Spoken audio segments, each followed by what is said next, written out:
Kitab Al Kuzari by Judah Halevi. This translation by Hartwig Hirschfeld was published in 1905. This ebook edition was created and published by Global Gray on the February 4, 2022. The artwork for the cover is Portrait of a Rabbi painted by Isidore Kaufman. You can download this book on the site, globalgraybooks.com/Kitab Al Kuzari ebook. HTML copyright Global Gray 2022 Global Gray Books. Contents Part 1 Part 2 Part 3 Part 4 Part 5 Conclusion of the book. Part 1 I was asked to state what arguments and replies I could bring to bear against the attacks of philosophers and followers of other religions, and also against Jewish sectarians who attacked the rest of Israel. This reminded me of something I had once heard concerning the arguments of a rabbi who sojourned with the king of the Khazars. The latter, as we know from historical records, became a convert to Judaism about 400 years ago. To him came a dream, and it appeared as if an angel addressed him, saying, "Thy way of thinking is indeed pleasing to the Creator, but not thy way of acting." Yet he was so zealous in the performance of the Khazar religion, that he devoted himself with a perfect heart to the service of the temple and sacrifices. Notwithstanding this devotion, the angel came again at night and repeated, "Thy way of thinking is pleasing to God, but not thy way of acting."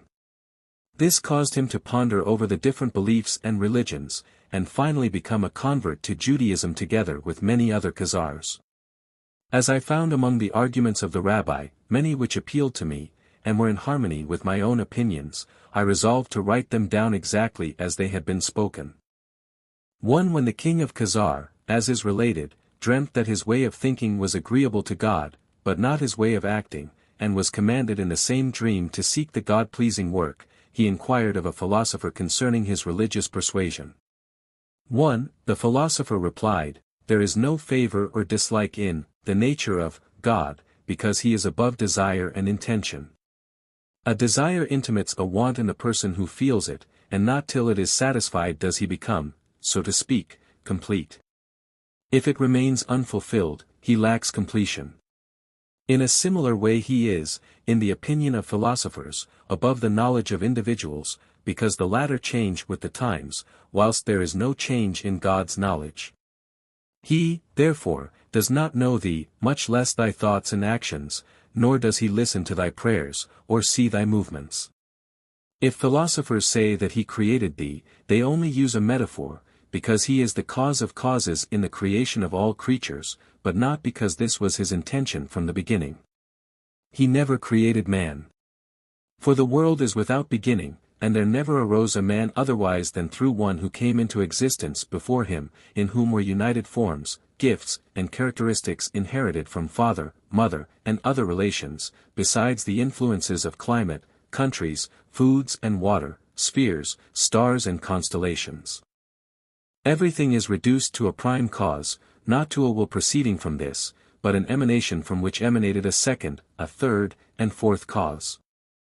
The cause and the caused are, as thou sayest, intimately connected with one another, their coherence being as eternal as the prime cause and having no beginning. Every individual on earth has his completing causes, consequently an individual with perfect causes becomes perfect, and another with imperfect causes remains imperfect, as the Negro who is able to receive nothing more than the human shape and speech in its least developed form. The philosopher, however, who is equipped with the highest capacity, receives through it the advantages of disposition, intelligence and active power, so that he wants nothing to make him perfect. Now these perfections exist but in abstracto, and require instruction and training to become practical, and in order that this capacity, with all its completeness or deficiencies and endless grades, may become visible. In the perfect person a light of divine nature, called active intellect, is with him, and its passive intellect is so closely connected therewith that both are but one. The person, of such perfection, thus observes that he is the active intellect himself, and that there is no difference between them. His organs I mean the limbs of such a person only serve for the most perfect purposes, in the most appropriate time, and in the best condition, as if they were the organs of the active intellect, but not of the material and passive intellect, which used them at an earlier period, sometimes well, but more often improperly. The active intellect, however, is always successful. This degree is the last and most longed-for goal for the perfect man whose soul, after having been purified, has grasped the inward truths of all branches of science, has thus become equal to an angel, and has found a place on the nethermost step of seraphic beings. This is the degree of the active intellect, viz. That angel whose degree is below the angel who is connected with the sphere of the moon. There are spiritual forces, detached from matter, but eternal like the prime cause and never threatened by decay. Thus the soul of the perfect man and that intellect become one, without concern for the decay of his body or his organs, because he becomes united to the other. His soul is cheerful while he is alive, because it enjoys the company of Hermes, Asclepios, Socrates, Plato and Aristotle, nay, he and they, as well as everyone who shares their degree, and the active intellect, are one thing. This is what is called elusively and approximately pleasure of God. Endeavor to reach it, and the true knowledge of things, in order that thy intellect may become active, but not passive.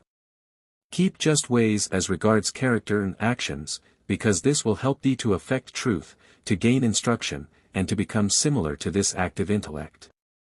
The consequence of this will be contentment, humility, meekness, and every other praiseworthy inclination, accompanied by the veneration of the prime cause, not in order to receive favor from it, or to divert its wrath, but solely to become like the active intellect in finding the truth, in describing everything in a fitting manner, and in rightly recognizing its basis.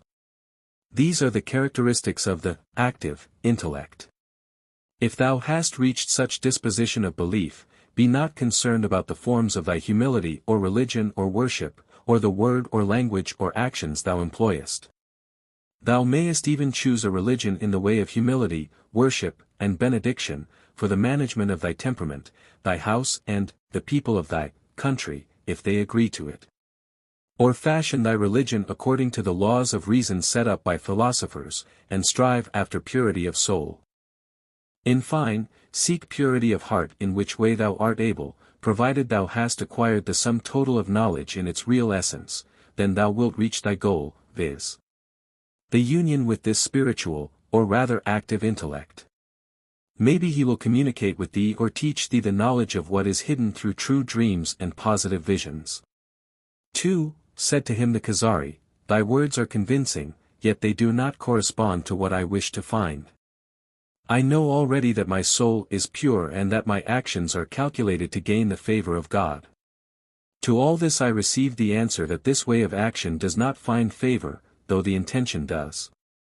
There must no doubt be a way of acting, pleasing by its very nature, but not through the medium of intentions.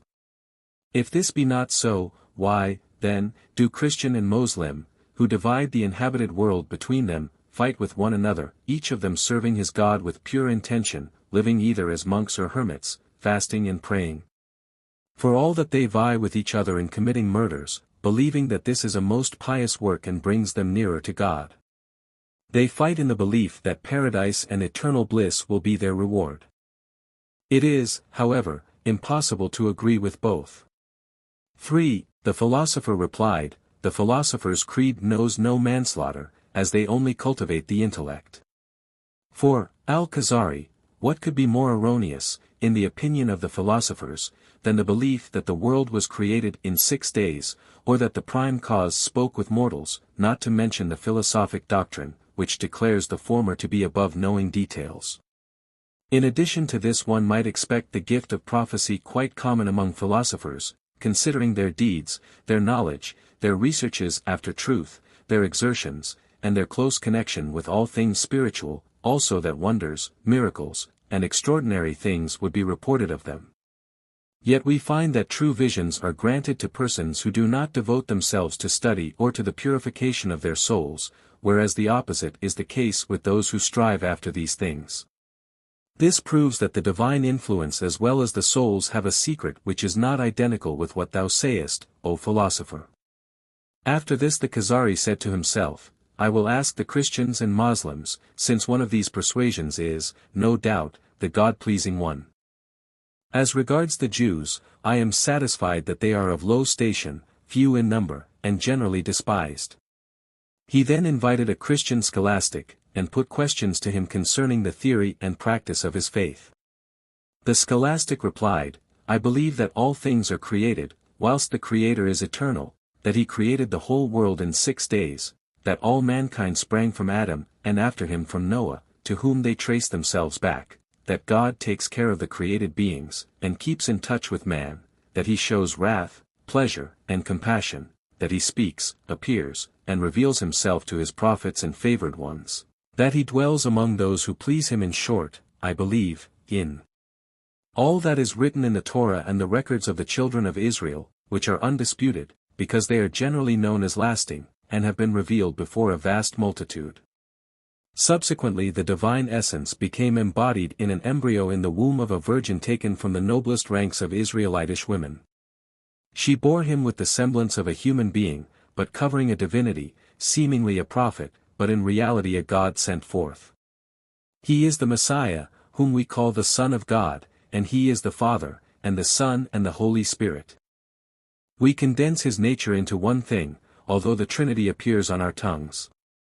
We believe in him and in his abode among the children of Israel, granted to them as a distinction, because the divine influence never ceased to be attached to them, until the masses rebelled against this Messiah, and they crucified him. Then divine wrath burdened them everlastingly, whilst the favor was confined to a few who followed the Messiah, and to those nations which followed these few. We belong to their number. Although we are not of Israelitish descent, we are well deserving of being called children of Israel, because we follow the Messiah and his 12 Israelitish companions who took the place of the tribes. Many Israelites followed these 12 apostles, and became the leaven, as it were, for the Christians. We are worthy of the degree of the children of Israel. To us was also granted victory, and expansion over the countries. All nations are invited to this religion, and charged to practice it, to adore the Messiah and the cross on which he was put, and the like. Our laws and regulations are derived from the Apostle Simon, and from ordinations taken from the Torah, which we study. Its truth is indisputable, as is also the fact that it came from God. It is also stated in the New Testament, I came not to destroy one of the laws of Moses, but I came to confirm and enlarge it. 5. Then said the Khazari, I see here no logical conclusion, nay, logic rejects most of what thou sayest. If both appearance and experience are so palpable that they take hold of the whole heart, compelling belief in a thing of which one is not convinced, they render the matter more feasible by a semblance of logic. This is how natural philosophers deal with strange phenomena which come upon them unawares, and which they would not believe if they only heard of them without seeing them. When they have examined them, they discuss them, and ascribe them to the influence of stars or spirits without disproving ocular evidence. As for me, I cannot accept these things, because they come upon me suddenly, not having grown up in them. My duty is to investigate further. He then invited one of the doctors of Islam, and questioned him regarding his doctrine and observance. The doctor said, We acknowledge the unity and eternity of God, and that all men are derived from Adam Noah. We absolutely reject embodiment, and if any element of this appears in the writ, we explain it as a metaphor and allegory. At the same time we maintain that our book is the speech of God, being a miracle which we are bound to accept for its own sake, since no one is able to bring anything similar to it, or to one of its verses. Our prophet is the seal of the prophets, who abrogated every previous law, and invited all nations to embrace Islam. The reward of the pious consists in the return of his spirit to his body in paradise and bliss, where he never ceases to enjoy eating, drinking, woman's love, and anything he may desire. The requital of the disobedient consists in being condemned to the fire of hell, and his punishment knows no end. 6. Said to him the Khazari, If any one is to be guided in matters divine, and to be convinced that God speaks to man, whilst he considers it improbable, he must be convinced of it by means of generally known facts, which allow no refutation, and particularly imbue him with the belief that God has spoken to man. Although your book may be a miracle, as long as it is written in Arabic, a non-Arab, as I am, cannot perceive its miraculous character, and even if it were read to me, I could not distinguish between it and any other book written in the Arabic language. 7. The doctor replied, Yet miracles were performed by him, but they were not used as evidence for the acceptance of his law. 8. Al-Khazari, exactly so, but the human mind cannot believe that God has intercourse with man, except by a miracle which changes the nature of things. He then recognizes that to do so he alone is capable who created them from naught. It must also have taken place in the presence of great multitudes, who saw it distinctly, and did not learn it from reports and traditions. Even then they must examine the matter carefully and repeatedly, so that no suspicion of imagination or magic can enter their minds. Then it is possible that the mind may grasp this extraordinary matter, viz. that the Creator of this world and the next, of the heavens and lights, should hold intercourse with this contemptible piece of clay, I mean man, speak to him, and fulfill his wishes and desires. 9. The Doctor, is not our book full of the stories of Moses and the children of Israel? No one can deny what he did to Pharaoh, how he divided the sea, saved those who enjoyed his favor, but drowned those who had aroused his wrath. Then came the manna and the quails during 40 years, his speaking to Moses on the mount, making the sun stand still for Joshua, and assisting him against the mighty. Add to this, what happened previously, viz. the flood, the destruction of the people of Lot. Is this not so well known that no suspicion of deceit and imagination is possible? 10. Al-Khazari, indeed, I see myself compelled to ask the Jews, because they are the relic of the children of Israel. For I see that they constitute in themselves the evidence for the divine law on earth. He then invited a Jewish rabbi, and asked him about his belief. 11. The rabbi replied, I believe in the God of Abraham, Isaac and Israel, who led the children of Israel out of Egypt with signs and miracles, who fed them in the desert and gave them the land, after having made them traverse the sea and the Jordan in a miraculous way, who sent Moses with his law, and subsequently thousands of prophets, who confirmed his law by promises to the observant, and threats to the disobedient. Our belief is comprised in the Torah a very large domain. 12. I had not intended to ask any Jew, because I am aware of their reduced condition and narrow-minded views, as their misery left them nothing commendable. Now shouldst thou, O Jew, not have said that thou believest in the Creator of the world, its governor and guide, and in him who created and keeps thee, and such attributes which serve as evidence for every believer, and for the sake of which he pursues justice in order to resemble the Creator in his wisdom and justice. 13. The Rabbi, that which thou dost express is religion based on speculation and system, the research of thought, but open to many doubts.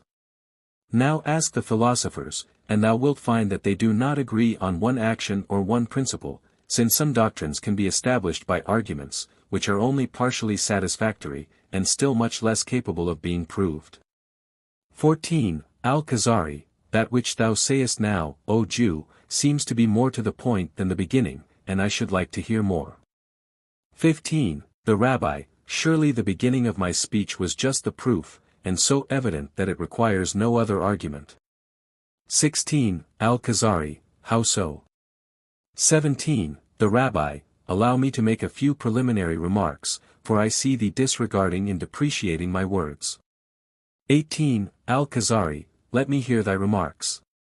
19. The Rabbi, if thou wert told that the King of India was an excellent man, commanding admiration, and deserving his high reputation, one whose actions were reflected in the justice which rules his country and the virtuous ways of his subjects, would this bind thee to revere him? 20. Al-Khazari, how could this bind me, whilst I am not sure if the justice of the Indian people is natural, and not dependent on their king, or due to the king or both? 21. The Rabbi, but if his messenger came to thee bringing presents which thou knowest to be only procurable in India, and in the royal palace, accompanied by a letter in which it is distinctly stated from whom it comes, and to which are added drugs to cure thy diseases, to preserve thy health, poisons for thy enemies, and other means to fight and kill them without battle, would this make thee beholden to him? 22. Al-Khazari, certainly. For this would remove my former doubt that the Indians have a king. I should also acknowledge that a proof of his power and dominion has reached me. 23. The Rabbi, how wouldst thou, then, if asked, describe him?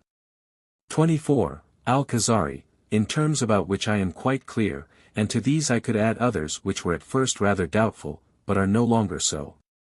25. The Rabbi, in this way I answered thy first question. In the same strain spoke Moses to Pharaoh, when he told him, the God of the Hebrews sent me to thee, viz. The God of Abraham, Isaac and Jacob. For Abraham was well known to the nations, who also knew that the divine spirit was in contact with the patriarchs, cared for them, and performed miracles for them. He did not say, the God of heaven and earth, nor, my Creator and thine sent me. In the same way God commenced his speech to the assembled people of Israel, I am the God whom you worship, who has led you out of the land of Egypt, but he did not say, I am the Creator of the world and your Creator. Now in the same style I spoke to thee, a prince of the Khazars, when thou didst ask me about my creed. I answered thee as was fitting, and is fitting for the whole of Israel who knew these things, first from personal experience, and afterwards through uninterrupted tradition, which is equal to the former. 26. Al-Khazari, if this be so, then your belief is confined to yourselves.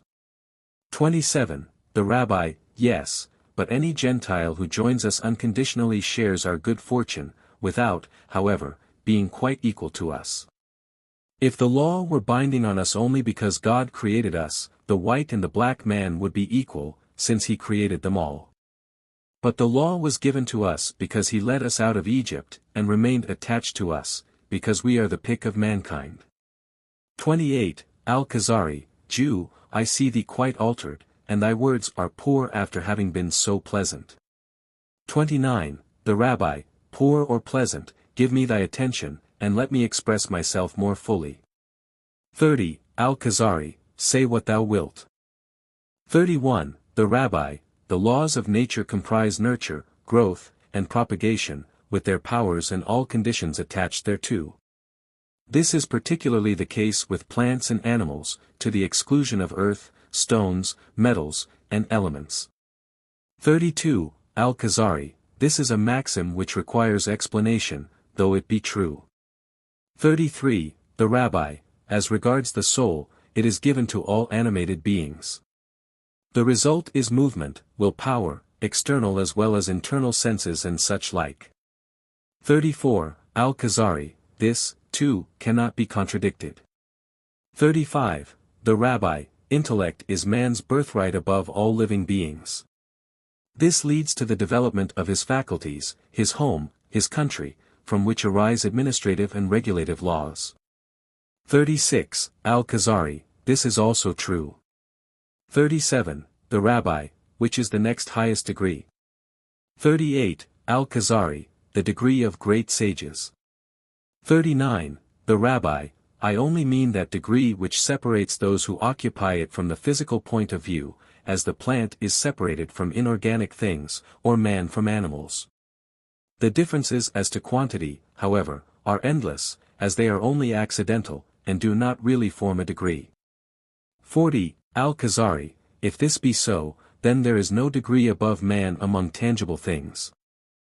41. The Rabbi, if we find a man who walks into the fire without hurt, or abstains from food for some time without starving, on whose face a light shines which the eye cannot bear, who is never ill, nor ages, until having reached his life's natural end, who dies spontaneously just as a man retires to his couch to sleep on an appointed day and hour, equipped with the knowledge of what is hidden as to past and future, is such a degree not visibly distinguished from the ordinary human degree? 42. Al-Khazari, this is, indeed, the divine and seraphic degree, if it exists at all. It belongs to the province of the divine influence, but not to that of the intellectual, human, or natural world. 43. The Rabbi, these are some of the characteristics of the undoubted prophets through whom God made himself manifest, and who also made known that there is a God who guides them as he wishes, according to their obedience or disobedience. He revealed to those prophets that which was hidden, and taught them how the world was created, how the generations prior to the flood followed each other, and how they reckoned their descent from Adam. He described the flood and the origin of the 70 nations from Shem, Ham and Japheth, the sons of Noah, how the languages were split up, and where men sought their habitations, how arts arose, how they built cities, and the chronology from Adam up to this day. 44. Al Khazari, it is strange that you should possess authentic chronology of the creation of the world. 45. The Rabbi, surely we reckon according to it, and there is no difference between the Jews of Khazar and Ethiopia in this respect. 46. Al Khazari, what date do you consider it at present? 47. The Rabbi, 4,900 years. The details can be demonstrated from the lives of Adam, Seth and Enosh to Noah, then Shem and Eber to Abraham, then Isaac and Jacob to Moses. All of them represented the essence and purity of Adam on account of their intimacy with God. Each of them had children only to be compared to them outwardly, but not really like them, and, therefore, without direct union with the divine influence. The chronology was established through the medium of those sainted persons who were only single individuals, and not a crowd, until Jacob begot the 12 tribes, who were all under this divine influence. Thus the divine element reached a multitude of persons who carried the records further. The chronology of those who lived before these has been handed down to us by Moses. 48. Al Khazari, an arrangement of this kind removes any suspicion of untruth or common plot. Not 10 people could discuss such a thing without disagreeing, and disclosing their secret understanding, nor could they refute anyone who tried to establish the truth of a matter like this.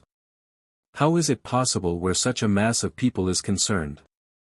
Finally, the period involved is not large enough to admit untruth and fiction. 49. The Rabbi, that is so. Abraham himself lived during the period of the separation of languages. He and his relatives retained the language of his grandfather Eber, which for that reason is called Hebrew.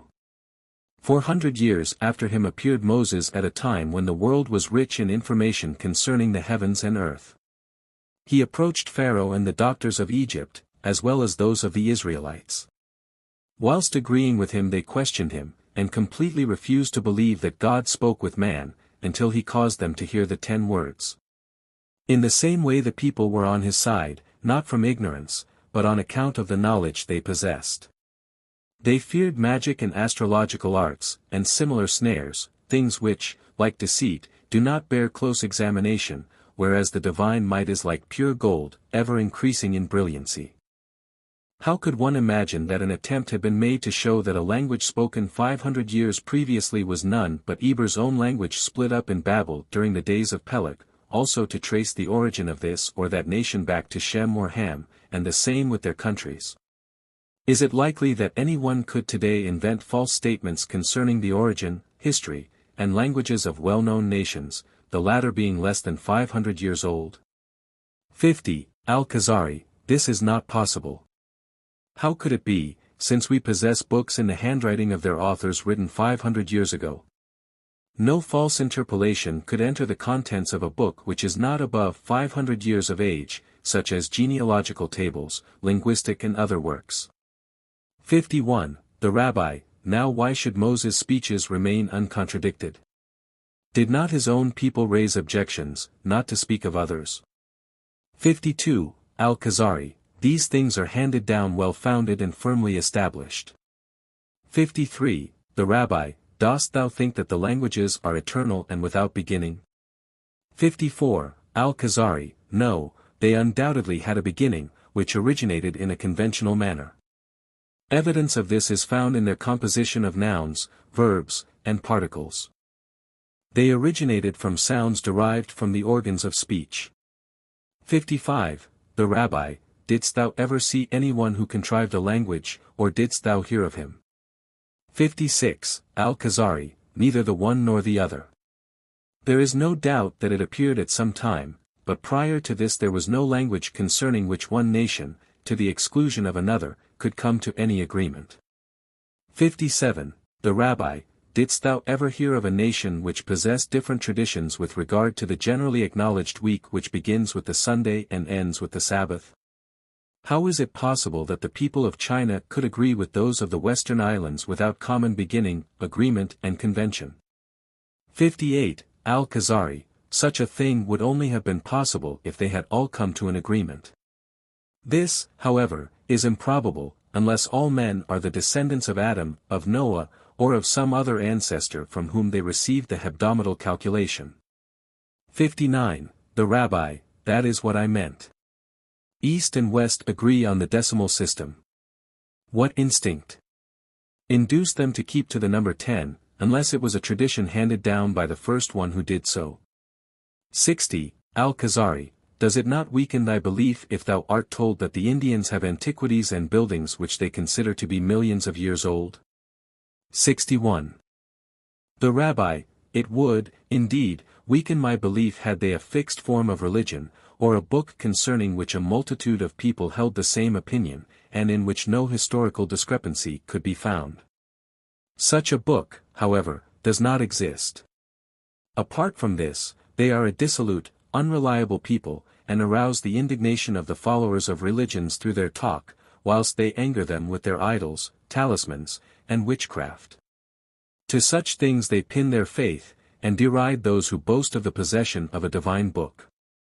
Yet they only possess a few books, and these were written to mislead the weak-minded. To this class belong astrological writings, in which they speak of 10,000s of years, as the book on the Nabatean agriculture, in which are mentioned the names of Janbushar, Sagrit and Roani.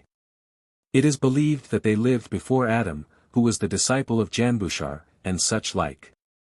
62. Al Khazari, if I had supported my arguments by reference to a Negro people, i.e. a people not united upon a common law, thy answer would have been correct.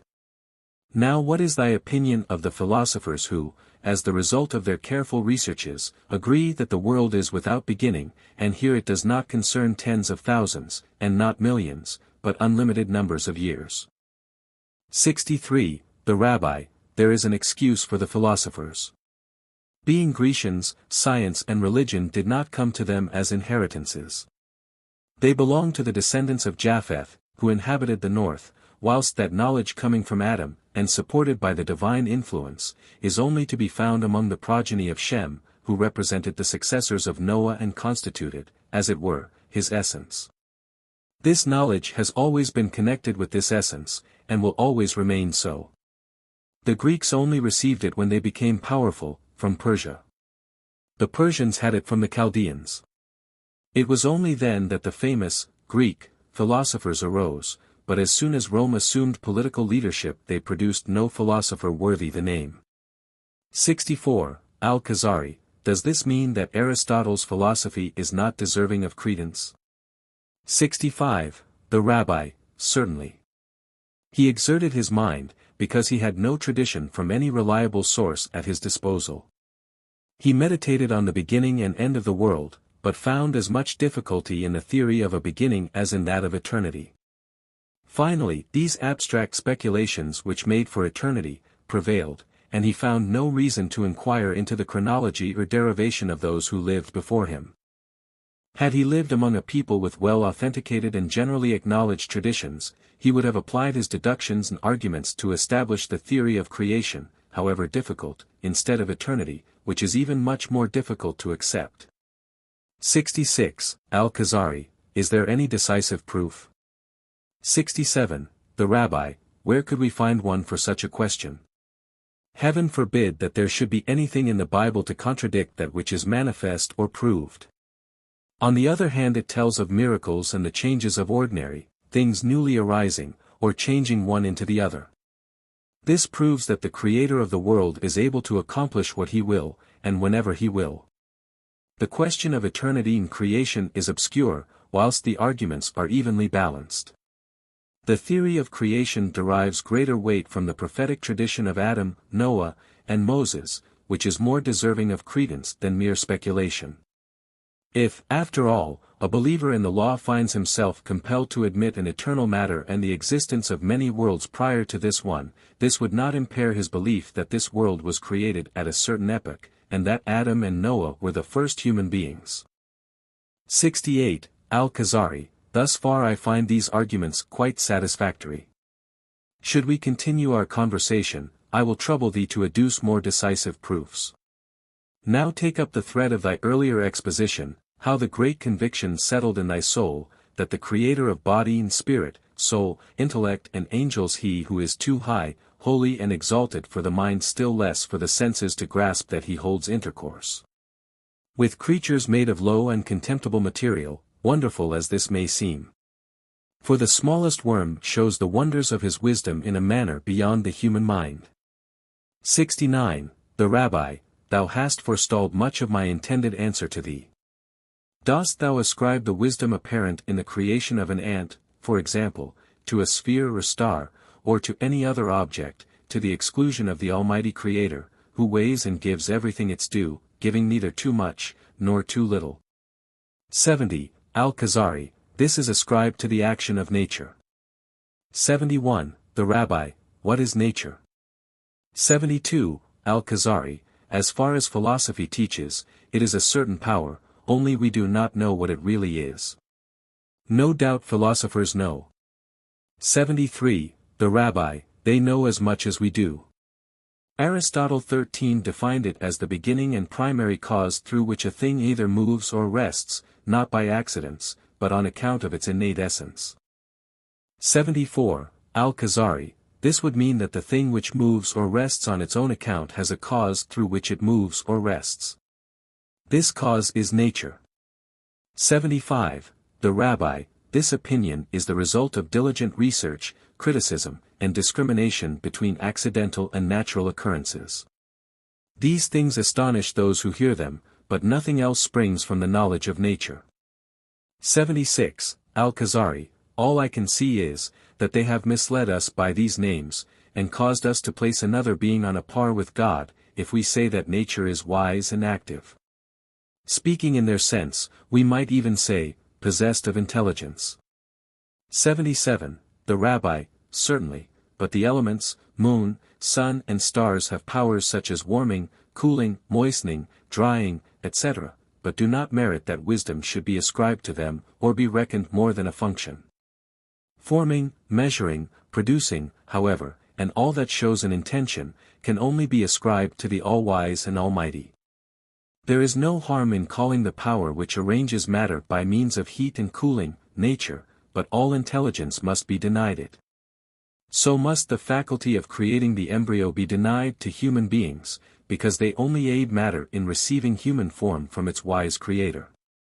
Thou must not deem it improbable that exalted divine traces should be visible in this material world, when this matter is prepared to receive them.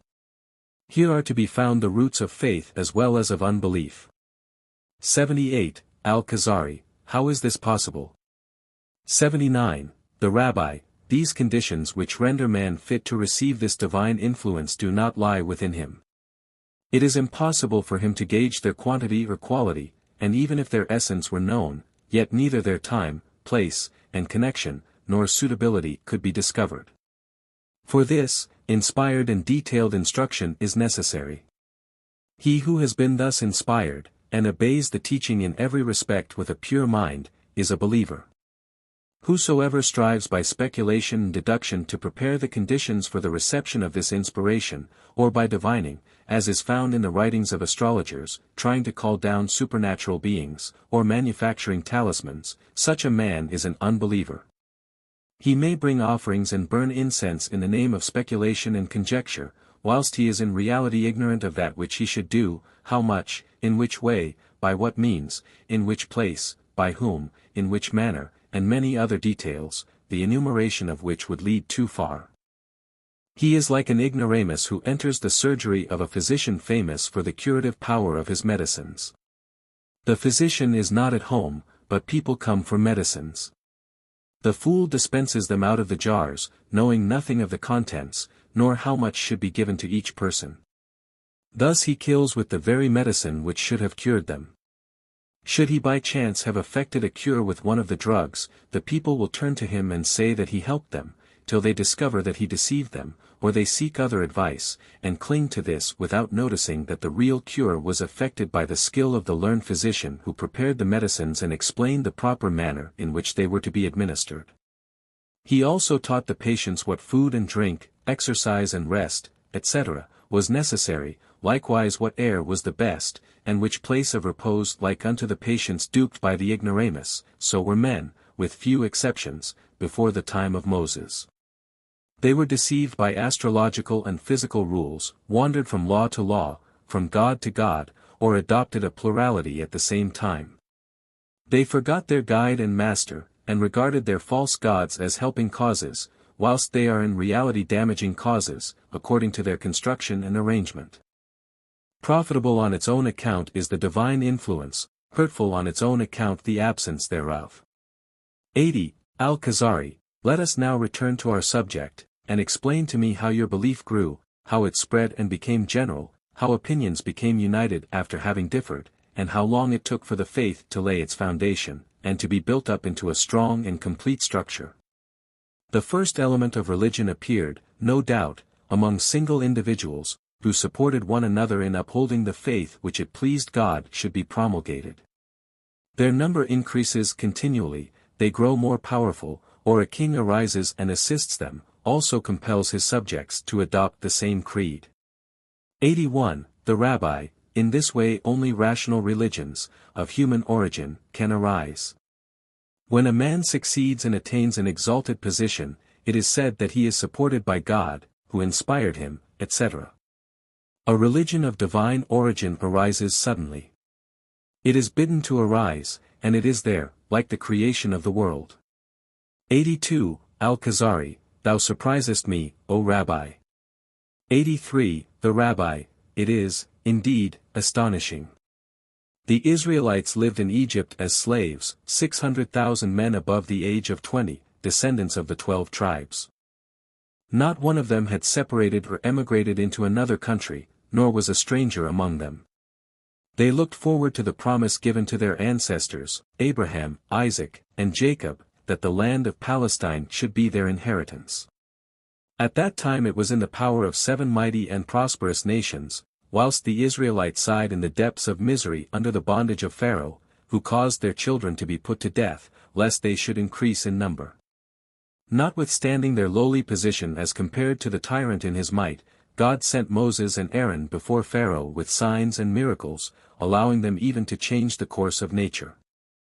Pharaoh could not get away from them, nor harm them, neither could he protect himself from the 10 plagues which befell the Egyptians, affecting their streams, land, air, plants, animals, bodies, even their souls.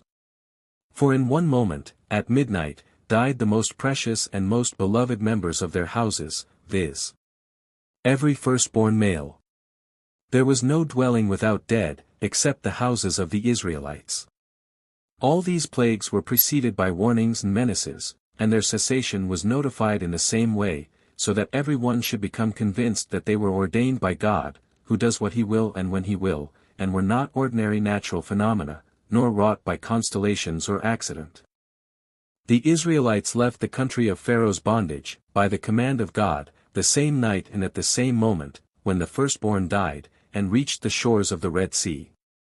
They were guided by pillars of cloud and fire, and led by Moses and Aaron, the venerated, inspired chiefs, then about 80 years of age. Up to this time they had only a few laws which they had inherited from Adam and Noah. These laws were not abrogated by Moses, but rather increased by him. When Pharaoh pursued the Israelites they did not have recourse to arms, being unskilled in their use. God, however, divided the sea, and they traversed it. Pharaoh and his host were drowned, and the waves washed their corpses towards the Israelites, so that they could see them with their own eyes. It is a long and well-known story. 84. Al Khazari, this is, in truth, divine power, and the commandments connected with it must be accepted. No one could imagine for a moment that this was the result of necromancy, calculation, or fantasy. For had it been possible to procure belief in any imaginary dividing of the waters, and the crossing of the same, it would also have been possible to gain credence for a similar imposition concerning their delivery from bondage, the death of their tormentors, and the capture of their goods and chattels. This would be even worse than denying the existence of God. 85. The Rabbi, and later on, when they came to the desert, which was not sown, he sent them food which, with the exception of Sabbath, was created daily for them, and they ate it for 40 years. 86. Al Khazari, this also is irrefutable, viz. A thing which occurred to 600,000 people for 40 years. 6 days in the week the manna came down, but on the Sabbath it stopped. This makes the observance of the Sabbath obligatory, since divine ordination is visible in it. 87. The Rabbi, the sabbatical law is derived from this circumstance, as well as from the creation of the world in 6 days, also from another matter to be discussed later on. Although the people believed in the message of Moses, they retained, even after the performance of the miracles, some doubt as to whether God really spake to mortals, and whether the law was not of human origin, and only later on supported by divine inspiration. They could not associate speech with a divine being, since it is something tangible. God, however, desired to remove this doubt, and commanded them to prepare themselves morally, as well as physically, enjoining them to keep aloof from their wives, and to be ready to hear the words of God. The people prepared and became fitted to receive the divine afflatus, and even to hear publicly the words of God. This came to pass 3 days later, being introduced by overwhelming phenomena, lightning, thunder, earthquake and fire, which surrounded Mount Sinai. The fire remained visible on the mount 40 days. They also saw Moses enter it and emerge from it. They distinctly heard the 10 Commandments, which represent the very essence of the law. One of them is the ordination of Sabbath, a law which had previously been connected with the gift of the manna. The people did not receive these 10 Commandments from single individuals, nor from a prophet, but from God, only they did not possess the strength of Moses to bear the grandeur of the scene. Henceforth the people believed that Moses held direct communication with God, that his words were not creations of his own mind, that prophecy did not, as philosophers assume, burst forth in a pure soul, become united with the active intellect, also termed Holy Spirit or Gabriel, and be then inspired. They did not believe Moses had seen a vision in sleep, or that someone had spoken with him between sleeping and waking, so that he only heard the words in fancy, but not with his ears, that he saw a phantom, and afterwards pretended that God had spoken with him. Before such an impressive scene all ideas of jugglery vanished. The divine allocution was followed by the divine writing. For he wrote these 10 words on 2 tablets of precious stone, and handed them to Moses. The people saw the divine writing, as they had heard the divine words. Moses made an ark by God's command, and built the tent over it. It remained among the Israelites as long as prophecy lasted, i.e. about 900 years, until the people became disobedient. Then the ark was hidden, and Nebuchadnezzar conquered and drove the Israelites into exile. 88. Al Khazari, should anyone hear you relate that God spoke with your assembled multitude, and wrote tables for you, etc., he would be blamed for accusing you of holding the theory of personification. You, on the other hand, are free from blame, because this grand and lofty spectacle, seen by thousands, cannot be denied. You are justified in rejecting the charge of mere reasoning and speculation. 89. The Rabbi, heaven forbid that I should assume what is against sense and reason. The first of the 10 Commandments enjoins the belief in divine providence. The second command contains the prohibition of the worship of other gods, or the association of any being with him, the prohibition to represent him in statues, forms and images, or any personification of him. How should we not deem him exalted above personification, since we do so with many of his creations, e.g. the human soul, which represents man's true essence? For that part of Moses which spoke to us, taught and guided us, was not his tongue, or heart, or brain. Those were only organs, whilst Moses himself is the intellectual, discriminating, incorporeal soul, not limited by place, neither too large, nor too small for any space in order to contain the images of all creatures. If we ascribe spiritual elements to it, how much more must we do so to the Creator of all? We must not, however, endeavor to reject the conclusions to be drawn from revelation. We say, then, that we do not know how the intention became corporealized and the speech evolved which struck our ear, nor what new thing God created from naught, nor what existing thing he employed. He does not lack the power. We say that he created the 2 tables, engraved a text on them, in the same way as he created the heaven and the stars by his will alone. God desired it, and they became concrete as he wished it, engraved with the text of the 10 words. We also say that he divided the sea and formed it into 2 walls, which he caused to stand on the right and on the left of the people, for whom he made easy wide roads and a smooth ground for them to walk on without fear and trouble. This rending, constructing and arranging, are attributed to God, who required no tool or intermediary, as would be necessary for human toil. As the water stood at his command, shaped itself at his will, so the air which touched the prophet's ear, assumed the form of sounds, which conveyed the matters to be communicated by God to the prophet and the people. 90. Al Khazari, this representation is satisfactory. 91. The Rabbi, I do not maintain that this is exactly how these things occurred, the problem is no doubt too deep for me to fathom. But the result was that everyone who was present at the time became convinced that the matter proceeded from God direct. It is to be compared to the first act of creation. The belief in the law connected with those scenes is as firmly established in the mind as the belief in the creation of the world, and that he created it in the same manner in which he as is known created the 2 tablets, the manna, and other things. Thus disappear from the soul of the believer the doubts of philosophers and materialists. 92. Al Khazari, take care, O Rabbi, lest too great indulgence in the description of the superiority of thy people make thee not unbearable, causing thee to overlook what is known of their disobedience in spite of the revelation. I have heard that in the midst of it they made a calf and worshipped it. 93. The Rabbi, a sin which was reckoned all the heavier on account of their greatness. Great is he whose sins are counted. 94. Al Khazari, this is what makes thee tedious and makes thee appear partial to thy people. What sin could be greater than this, and what deed could have exceeded this? 95. The Rabbi, bear with me a little while that I show the lofty station of the people.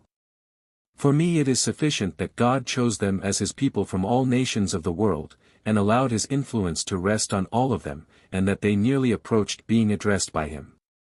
It even descended on their women, among whom were prophetesses, whilst since Adam only isolated individuals had been inspired till then. Adam was perfection itself, because no flaw could be found in a work of a wise and almighty Creator, wrought from a substance chosen by him, and fashioned according to his own design. There was no restraining influence, no fear of atavism, no question of nutrition or education during the years of childhood and growth, neither was there the influence of climate, water, or soil to consider. For he created him in the form of an adolescent, perfect in body and mind. The soul with which he was endowed was perfect, his intellect was the loftiest which it is possible for a human being to possess, and beyond this he was gifted with the divine power of such high rank, that it brought him into connection with beings divine and spiritual, and enabled him, with slight reflection, to comprehend the great truths without instruction. We call him God's Son, and we call all those who were like him also sons of God. He left many children, of whom the only one capable of taking his place was Abel, because he alone was like him. After he had been slain by Cain through jealousy of this privilege, it passed to his brother Seth, who also was like Adam, being, as it were, his essence and heart, whilst the others were like husks and rotten fruit. The essence of Seth, then, passed to Enosh, and in this way the divine influence was inherited by isolated individuals down to Noah. They are compared to the heart, they resembled Adam, and were styled sons of God. They were perfect outwardly and inwardly, their lives, knowledge and ability being likewise faultless. Their lives fixed the chronology from Adam to Noah, as well as from Noah to Abraham. There were some, however, among them who did not come under divine influence, as Terah, but his son Abraham was the disciple of his grandfather Eber, and was born in the lifetime of Noah. Thus the divine spirit descended from the grandfather to the grandchildren. Abraham represented the essence of Eber, being his disciple, and for this reason he was called Ibri. Eber represented the essence of Shem, the latter that of Noah. He inherited the temperate zone, the center and principal part of which is Palestine, the land of prophecy. Japheth turned towards north, and Ham towards south. The essence of Abraham passed over to Isaac, to the exclusion of the other sons who were all removed from the land, the special inheritance of Isaac. The prerogative of Isaac descended on Jacob, whilst Esau was sent from the land which belonged to Jacob. The sons of the latter were all worthy of the divine influence, as well as of the country distinguished by the divine spirit. This is the first instance of the divine influence descending on a number of people, whereas it had previously only been vouchsafed to isolated individuals. Then God tended them in Egypt, multiplied and aggrandized them, as a tree with a sound root grows until it produces perfect fruit, resembling the first fruit from which it was planted, viz. Abraham, Isaac, Jacob, Joseph and his brethren. The seed further produced Moses, Aaron and Miriam, Bezaleel, Oholiab, and the chiefs of the tribes, the 70 elders, who were all endowed with the spirit of prophecy, then Joshua, Caleb, Hur, and many others. Then they became worthy of having the divine light and providence made visible to them. If disobedient men existed among them, they were hated, but remained, without doubt, of the essence inasmuch as they were part of it on account of their descent and nature, and begot children who were of the same stamp. An ungodly man received consideration in proportion to the minuteness of the essence with which he was endowed, for it reappeared in his children and grandchildren according to the purity of their lineage. This is how we regard Terah and others in whom the divine afflatus was not visible, though, to a certain extent, it underlay his natural disposition, so that he begot a descendant filled with the essence, which was not the case with all the posterity of Ham and Japhet. We perceive a similar phenomenon in nature at large. Many people do not resemble their father, but take after their grandfathers. There cannot, consequently, be any doubt that this nature and resemblance was hidden in the father, although it did not become visible outwardly, as was the nature of Eber in his children, until it reappeared in Abraham. 96. Al Khazari, this is the true greatness, which descended direct from Adam. He was the noblest creature on earth. Therefore you rank above all the other inhabitants of the earth. But what of this privilege at the time when that sin was committed? 97. The Rabbi, all nations were given to idolatry at that time. Even had they been philosophers, discoursing on the unity and government of God, they would have been unable to dispense with images, and would have taught the masses that a divine influence hovered over this image, which was distinguished by some miraculous feature. Some of them ascribed this to God, even as we today treat some particular spots with reverence, going so far as to believe ourselves blessed by their dust and stones. Others ascribed it to the spiritual influence of some star or constellation, or of a talisman, or to other things of that kind. The people did not pay so much attention to a single law as to a tangible image in which they believed.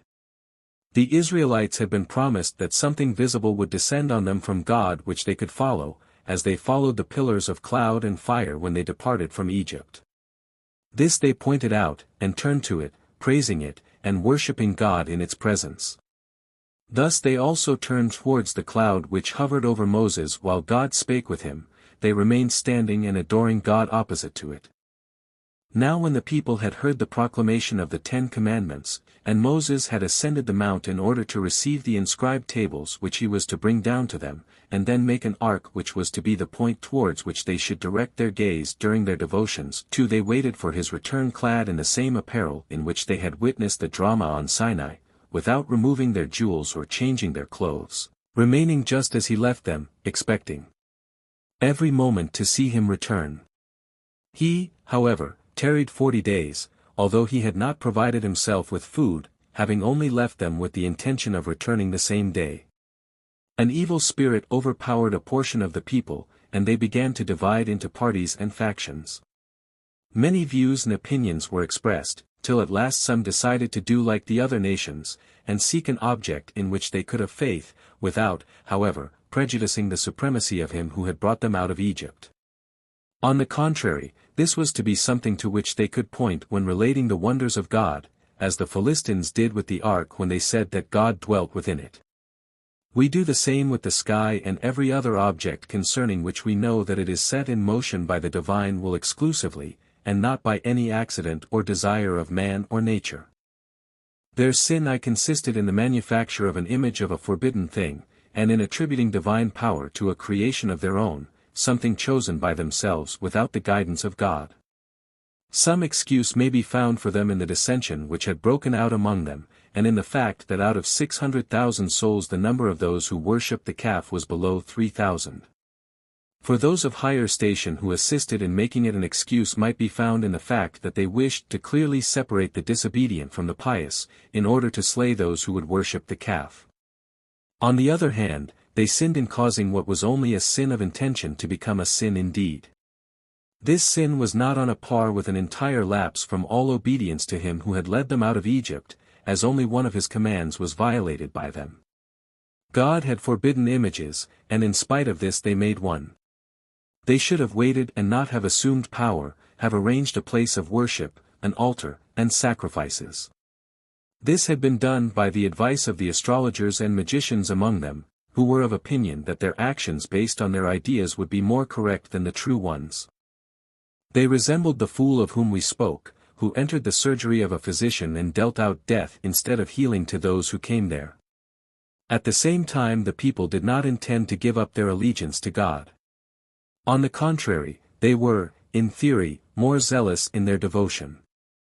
They therefore approached Aaron, and he, desiring to make their plan public, assisted them in their undertaking. For this reason he is to be blamed for changing their theoretical disobedience into a reality. The whole affair is repulsive to us, because in this age the majority of nations have abandoned the worship of images. It appeared less objectionable at that time, because all nations were then idolaters. Had their sin consisted in constructing a house of worship of their own, and making a place of prayer, offering and veneration, the matter would not have been so grave, because nowadays we also build our houses of worship, hold them in great respect, and seek blessing through their means. We even say that God dwells in them, and that they are surrounded by angels. If this were not essential for the gathering of our community, it would be as unknown as it was at the time of the kings, when the people were forbidden to erect places of worship, called heights. The pious kings destroyed them, lest they be venerated beside the house chosen by God in which he was to be worshipped according to his own ordinances. There was nothing strange in the form of the cherubim made by his command. In spite of these things, those who worshipped the calf were punished on the same day, and 3,000 out of 600,000 were slain. The manna, however, did not cease falling for their maintenance, nor the cloud to give them shade, nor the pillar of fire to guide them. Prophecy continued spreading and increasing among them, and nothing that had been granted was taken from them, except the 2 tables, which Moses broke. But then he pleaded for their restoration, they were restored, and the sin was forgiven. 98. Al Khazari, the theory I had formed, and the opinion of what I saw in my dream thou now confirmest, viz. That man can only merit divine influence by acting according to God's commands, and even were it not so, most men strive to obtain it, even astrologers, magicians, fire and sun worshippers, dualists etc. 99. The Rabbi, thou art right. Our laws were written in the Torah by Moses, who had them direct from God, and handed them down to the masses assembled in the desert. There was no necessity to quote any older authority with regard to the single chapters and verses, nor with regard to the description of sacrifices, where and in what manner they were to be offered up, and what was to be done with the blood and the limbs, etc. Everything was clearly stated by God, as the smallest matter missing would interfere with the completeness of the whole thing. It is here, as in the formations of nature, which are composed of such minute elements that they defy perception, and if their mutual relation suffered the smallest change, the whole formation would be damaged, that plant or animal or limb would be imperfect and non-existing. In the same manner the law prescribes how the sacrificed animal should be dismembered, and what should be done with each limb, what should be eaten and what burnt, who should eat and who burn, and which section, of priests, should have the charge of offering it up, and which dared not. It also prescribed in what condition those who brought the offerings must be, so that they should be faultless, both as regards appearance and apparel, especially the high priest, who had the privilege of entering the place of divinity which enclosed God's glory, the Ark and the Torah. To this are attached the rules for cleanliness and purity, and the various grades of purification, sanctification, and prayer, the description of which would lead us too far. In all these matters they had to rely on the reading of the Torah, combined with the traditions of the rabbis, based on God's communications to Moses. In the same manner the form of the tabernacle was shown to Moses on the mountain, viz. The tabernacle, the interior, the candlestick, the ark, and the surrounding court, with its pillars, coverings, and all appurtenances, were caused by God to appear to him in their real shape, in the form in which he commanded to have them executed. In the same way was the temple of Solomon built according to the model revealed to David. So also will the last sanctuary promised us be shaped and arranged according to the details seen by the prophet Ezekiel. In the service of God there is no arguing, reasoning, and debating. Had this been possible, philosophers with their wisdom and acumen would have achieved even more than Israel. 100. Al Khazari, thus the human mind can accept the law cheerfully and unhesitatingly, without doubting that a prophet would come to the oppressed and enslaved people, and promise them that they would at an appointed time, thus and without delay, be delivered from bondage. Moses led them to Palestine against 7 nations, each of which was stronger than they were, assigned to each tribe its portion of the land before they reached it. All this was accomplished in the shortest space of time, and accompanied by miraculous events. This proves the omnipotence of the sender as well as the greatness of the messenger, and the high station of those who alone received this message. Had he said, "I was sent to guide the whole world in the right path," and would only have partially fulfilled his task, his message would have been deficient, since the divine will would not have been carried out completely. The perfection of his work was marred by the fact that his book was written in Hebrew, which made it unintelligible to the peoples of Sind, India, and Khazar. They would, therefore, be unable to practice his laws till some centuries had elapsed, or they had been prepared for it by changes of conquest, or alliance, but not through the revelation of that prophet himself, or of another who would stand up for him, and testify to his law. 101. The Rabbi, Moses invited only his people and those of his own tongue to accept his law, whilst God promised that there should at all times be prophets to expound his law. This he did so long as they found favor in his sight, and his presence was with them. 102. Al Khazari, would it not have been better or more commensurate with divine wisdom, if all mankind had been guided in the true path? 103. The Rabbi, or would it not have been best for all animals to have been reasonable beings? Thou hast, apparently, forgotten what we said previously concerning the genealogy of Adam's progeny, and how the spirit of divine prophecy rested on one person, who was chosen from his brethren, and the essence of his father. It was he in whom this divine light was concentrated. He was the kernel, whilst the others were as shells which had no share in it. The sons of Jacob were, however, distinguished from other people by godly qualities, which made them, so to speak, an angelic caste. Each of them, being permeated by the divine essence, endeavored to attain the degree of prophecy, and most of them succeeded in so doing. Those who were not successful strove to approach it by means of pious acts, sanctity, purity, and intercourse with prophets. Know that he who converses with a prophet experiences spiritualization during the time he listens to his oration. He differs from his own kind in the purity of soul, in a yearning for the higher degrees and attachment to the qualities of meekness and purity. This was a manifest proof to them, and a clear and convincing sign of reward hereafter. For the only result to be expected from this is that the human soul becomes divine, being detached from material senses, joining the highest world, and enjoying the vision of the divine light and hearing the divine speech. Such a soul is safe from death, even after its physical organs have perished. If thou, then, findest a religion the knowledge and practice of which assists in the attainment of this degree, at the place pointed out and with the conditions laid down by it, this is beyond doubt the religion which ensures the immortality of the soul after the demise of the body. 104. Al Khazari, the anticipations of other churches are grosser and more sensuous than yours. 105. The Rabbi, they are none of them realized till after death, whilst during this life nothing points to them. 106. Al Khazari, may be, I have never seen anyone who believed in these promises desire their speedy fulfillment. On the contrary, if he could delay them 1,000 years, and remain in the bonds of this life in spite of the hardship of this world, he would prefer it. 107. The Rabbi, what is thy opinion concerning him who witnessed those grand and divine scenes? 108. Al Khazari, that he, no doubt, longs for the perpetual separation of his soul from his material senses, in order to enjoy that light. It is such a person who would desire death. 109. The Rabbi, now all that our promises imply is that we shall become connected with the divine influence by means of prophecy, or something nearly approaching it, and also through our relation to the divine influence, as displayed to us in grand and awe-inspiring miracles. Therefore we do not find in the Bible, if you keep this law, I will bring you after death into beautiful gardens and great pleasures. On the contrary it is said, you shall be my chosen people, and I will be a God unto you, who will guide you. Whoever of you comes to me, and ascends to heaven, is as those who, themselves, dwell among the angels, and my angels shall dwell among them on earth.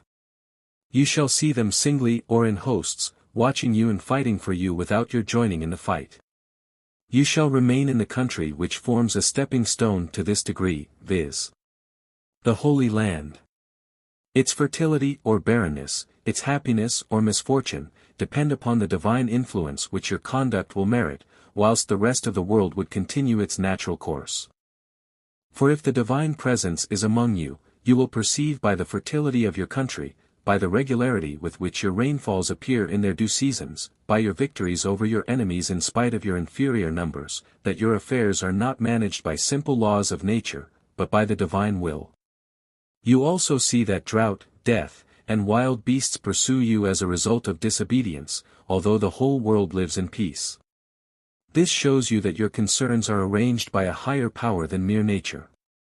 All this, the laws included, is closely connected with the promises, and no disappointment is feared. All these promises have one basis, viz.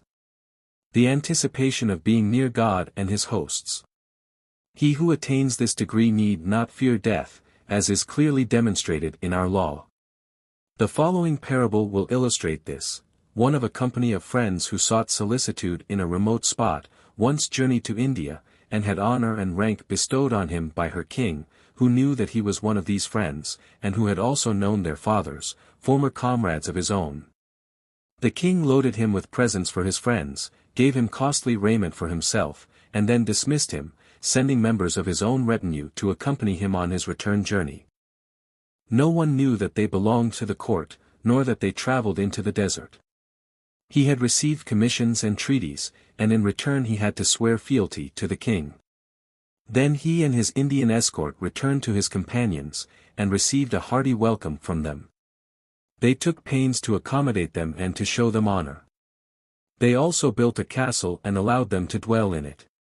Henceforth they frequently sent ambassadors to India to wait upon the king, which was now more easy of accomplishment, as the first messengers guided them the shortest and straightest route. All knew that traveling in that country was rendered easier by swearing allegiance to his king and respecting his ambassadors. There was no occasion to inquire why this homage was necessary, because it was patent that by this means he came into connection with the monarch, a most pleasing circumstance. Now these companions are the children of Israel, the first traveler is Moses, the later travelers are the prophets, whilst the Indian messengers are the Shekinah and the angels. The precious garments are the spiritual light which dwelt in the soul of Moses on account of his prophetship, whilst the visible light appeared on his countenance. The presents are the 2 tables with the 10 commandments. Those in possession of other laws saw nothing of this, but were told, continue in obedience to the king of India as this company of friends, and you will after death become the associates of the king, otherwise he will turn you away, and punish you after death. Some might say, no one ever returned to inform us whether, after death, he dwelt in paradise or in hell.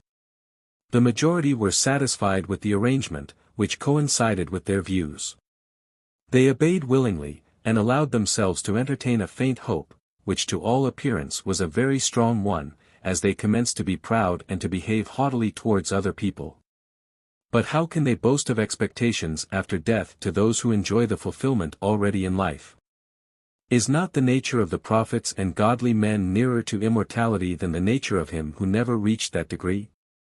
110. Al Khazari, it does not agree with common sense that when man perishes, body and soul should disappear at the same time, as is the case with animals, and that the philosophers alone will as they believe escape. The same applies to the statement made by believers in other faiths that man, by the pronunciation of one word alone, may inherit paradise, even if, during the whole of his life, he knew no other word than this, and of this did not even understand the great significance, viz. That one word raised him from the ranks of a brute to that of an angel. He who did not utter this word would remain an animal, though he might be a learned and pious philosopher, who yearned for God all his life. 111. The Rabbi, we do not deny that the good actions of any man, to whichever people he may belong, will be rewarded by God. But the priority belongs to people who are near God during their life, and we estimate the rank they occupy near God after death accordingly. 112. Al Khazari, apply this also in the other direction, and judge their degree in the next world according to their station in this world. 113. The Rabbi, I see thee reproaching us with our degradation and poverty, but the best of other religions boast of both. Do they not glorify him who said, He who smites thee on the right cheek, turn to him the left also, and he who takes away thy coat, let him have thy shirt also. He and his friends and followers, after hundreds of years of contumely, flogging and slaying, attained their well-known success, and just in these things they glorify. This is also the history of the founder of Islam and his friends, who eventually prevailed, and became powerful. The nations boast of these, but not of these kings whose power and might are great, whose walls are strong, and whose chariots are terrible. Yet our relation to God is a closer one than if we had reached greatness already on earth. 114. Al Khazari, this might be so, if your humility were voluntary, but it is involuntary, and if you had power you would slay. 115. The Rabbi, thou hast touched our weak spot, O King of the Khazars. If the majority of us, as thou sayest, would learn humility towards God and his law from our low station, Providence would not have forced us to bear it for such a long period. Only the smallest portion thinks thus. Yet the majority may expect a reward, because they bear their degradation partly from necessity, partly of their own free will. For whoever wishes to do so can become the friend and equal of his oppressor by uttering one word, and without any difficulty. Such conduct does not escape the just judge. If we bear our exile and degradation for God's sake, as is meet, we shall be the pride of the generation which will come with the Messiah, and accelerate the day of the deliverance we hope for. Now we do not allow anyone who embraces our religion theoretically by means of a word alone to take equal rank with ourselves, but demand actual self-sacrifice, purity, knowledge, circumcision, and numerous religious ceremonies. The convert must adopt our mode of life entirely. We must bear in mind that the rite of circumcision is a divine symbol, ordained by God to indicate that our desires should be curbed, and discretion used, so that what we engender may be fitted to receive the divine influence. God allows him who treads this path, as well as his progeny, to approach him very closely. Those, however, who become Jews do not take equal rank with born Israelites, who are specially privileged to attain to prophecy, whilst the former can only achieve something by learning from them, and can only become pious and learned, but never prophets. As regards the promises at which thou art so astonished, our sages, long ago, gave descriptions of paradise and hell, their length and width, and depicted the enjoyments and punishments in greater detail than is given in any later religions. From the very beginning I only spoke to thee of what is contained in the books of the prophets. They, however, do not discuss the promises of afterlife with so much diffuseness as is done in the sayings of the rabbis. Nevertheless the prophetic books allude to the return of the dust of the human body to the earth, whilst the spirit returns to the Creator who gave it. They also mention the resurrection of the dead at some future time, the sending of a prophet called Elijah al-Qadr, who had already been sent once, but who was taken away by God in the same way as another said that he never tasted death. The Torah contains the prayer of one who was specially privileged to become a prophet, and he prayed that his death might be made easy, and his end be as the end of the children of Israel. After the death of Samuel, King Saul invoked his aid, and he prophesied for him concerning all that would happen to him in the same way as he had prophesied to him whilst living. Although this action of Saul, viz. consulting the dead, is forbidden in our law. It shows that the people at the time of the prophets believed in the immortality of the soul after the decay of the body. For this reason they consulted the dead.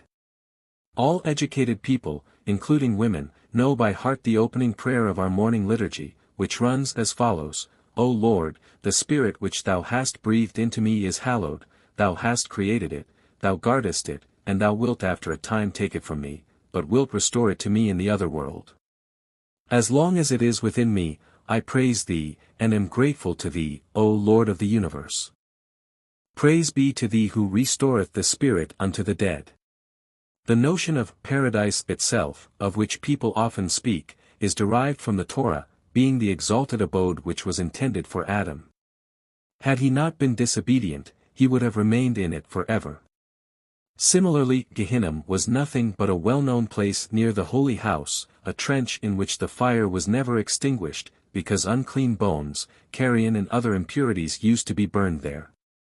The word is a compound Hebrew 1:16, Al Khazari. If that is so, then there has been nothing new since your religion was promulgated, except certain details concerning paradise and hell, their arrangement, and the repetition and enlargement of these. 1:17, the Rabbi, even this is not new either. The rabbis have said so much on the subject that there is nothing thou couldst hear concerning it which could not be found in their writings, if thou didst but search for it. Part 2:1. After this the Khazari, as is related in the history of the Khazars, was anxious to reveal to his vizier in the mountains of Warsan the secret of his dream and its repetition, in which he was urged to seek the God-pleasing deed. The king and his vizier traveled to the deserted mountains on the sea-shore, and arrived one night at the cave in which some Jews used to celebrate the Sabbath. They disclosed their identity to them, embraced their religion, were circumcised in the cave, and then returned to their country, eager to learn the Jewish law. They kept their conversion secret, however, until they found an opportunity of disclosing the fact gradually to a few of their special friends. When the number had increased, they made the affair public, and induced the rest of the Khazars to embrace the Jewish faith. They sent to various countries for scholars and books, and studied the Torah. Their chronicles also tell of their prosperity, how they beat their foes, conquered their lands, secured great treasures, how their army swelled to hundreds of thousands, how they loved their faith, and fostered such love for the holy house that they erected a tabernacle in the shape of that built by Moses. They also honored and cherished those born Israelites who lived among them. While the king studied the Torah and the books of the prophets, he employed the rabbi as his teacher, and put many questions to him on Hebrew matters. The first of these questions referred to the names and attributes ascribed to God and their anthropomorphistic forms, which are unmistakably objectionable alike both to reason and to law. 2, said the rabbi, all names of God, save the Tetragrammaton, are predicates and attributive descriptions, derived from the way his creatures are affected by his decrees and measures. He is called merciful, if he improves the condition of any man whom people pity for his sorry plight. They attribute to him mercy and compassion, although this is, in our conception, surely nothing but a weakness of the soul and a quick movement of nature. This cannot be applied to God, who is a just judge, ordaining the poverty of one individual and the wealth of another. His nature remains quite unaffected by it. He has no sympathy with one, nor anger against another. We see the same in human judges to whom questions are put. They decide according to law, making some people happy, and others miserable. He appears to us, as we observe his doings, sometimes a merciful and compassionate God, Exodus 34:6, sometimes a jealous and revengeful God, Nehemiah 2, whilst he never changes from one attribute to the other. All attributes, excepting the Tetragrammaton, are divided into three classes, viz. creative, relative and negative. As regards the creative attributes, they are derived from acts emanating from him by ways of natural medium, e.g. making poor and rich, exalting or casting down, merciful and compassionate, jealous and revengeful, strong and almighty, and the like. As regards the relative attributes, viz. blessed, praised, glorified, holy, exalted, and extolled, they are borrowed from the reverence given to him by mankind. However numerous these may be, they produce no plurality, as far as he is concerned, nor do they affect his unity. As regards the negative attributes, such as living, only, first and last, they are given to him in order to negative their contrasts, but not to establish them in the sense we understand them. For we cannot understand life except accompanied by sensibility and movement.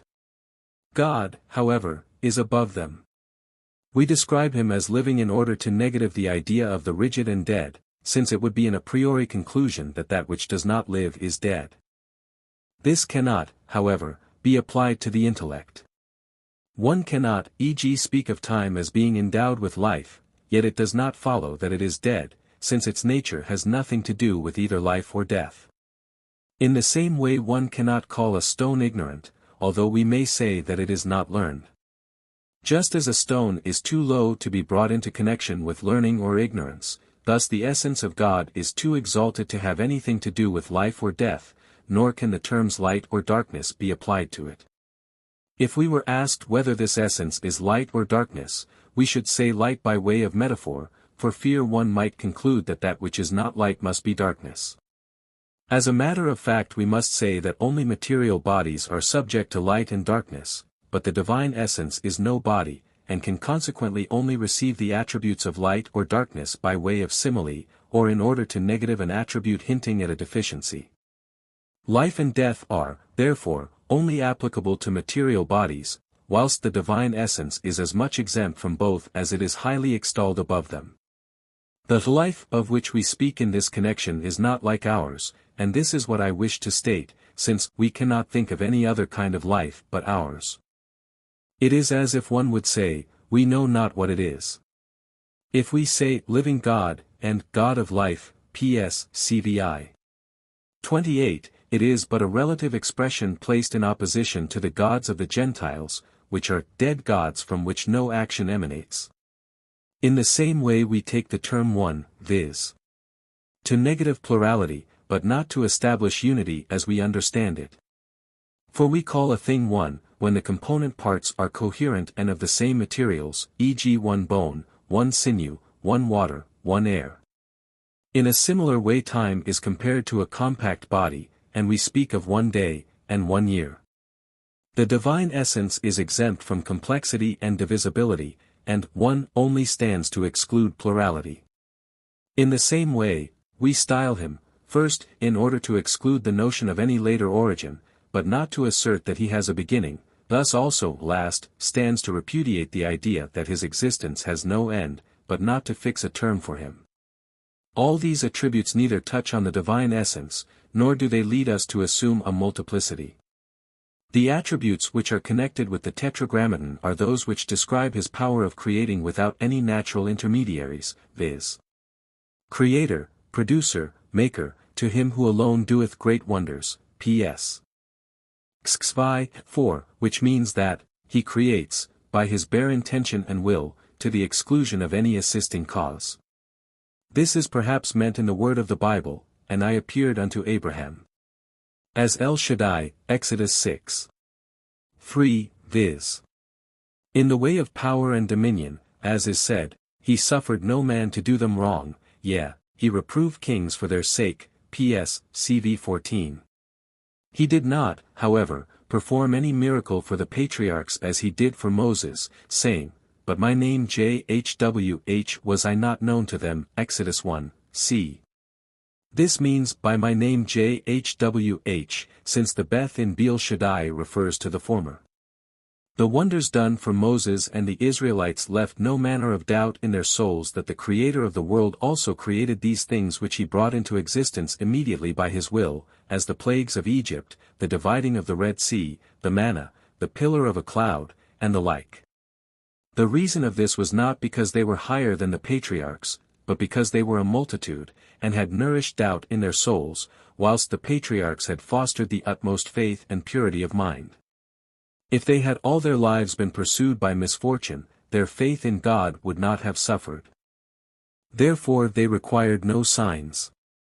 We also style him wise of heart, because he is the essence of intelligence, and intelligence itself, but this is no attribute.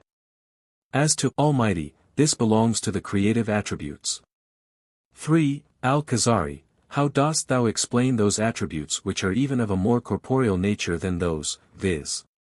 seeing, hearing, speaking, writing the tablets, descending on Mount Sinai, rejoicing in his works, grieved in his heart. 4. The Rabbi, did I not compare him with a just judge in whose qualities no change exists, and from whose decrees result the prosperity and good fortune of people, so that they say that he loves them and takes pleasure in them? Others, whose fate it is to have their houses destroyed and themselves be annihilated, would describe him as filled with hate and wrath. Nothing, however, that is done or spoken escapes him, he sees and hears. The air and all bodies came into existence by his will, and assumed shape by his command, as did heaven and earth. He is also described as speaking and writing.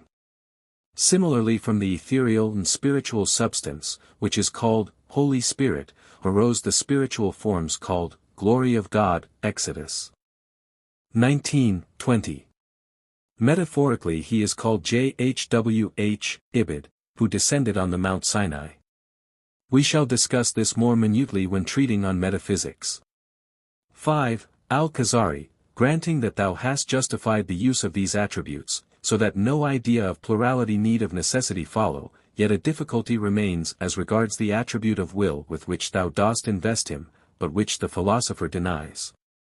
6. The Rabbi, if no other objection is raised, except the will, we will soon vindicate ourselves. We say, O philosophers, what is it which in thy opinion made the heavens revolve continually, the uppermost sphere carrying the whole, without place or inclination in its movement, the earth firmly fixed in the center without support or prop, which fashioned the order of the universe in quantity, quality, and the forms we perceive? Thou canst not help admitting this, for things did neither create themselves nor each other. Now the same adapted the air to giving the sound of the 10 Commandments, and formed the writing engraved in the tables, call it will, or thing, or what thou wilt. 7. Al-Khazari, the secret of the attributes is now clear, and I understand the meaning of the glory of God, angel of God, and Shekinah. They are names applied by the prophets to things perceptible, as pillar of cloud, consuming fire, cloud, mist, fire, splendor, as it is said of the light in the morning, in the evening, and on cloudy days that the rays of light go forth from the sun, although it is not visible. Yet we say that the rays of light are inseparable from the sun, although in reality this is not so. It is the terrestrial bodies which, being opposite to it, are affected by it, and reflect its light. 8. The Rabbi, even so does the glory of God, which is only a ray of the divine light, benefit his people in his country. 9. Al-Khazari, I understand what thou meanest by his people, but less intelligible is what thou sayest about his country. 10. The Rabbi, thou wilt have no difficulty in perceiving that one country may have higher qualifications than others.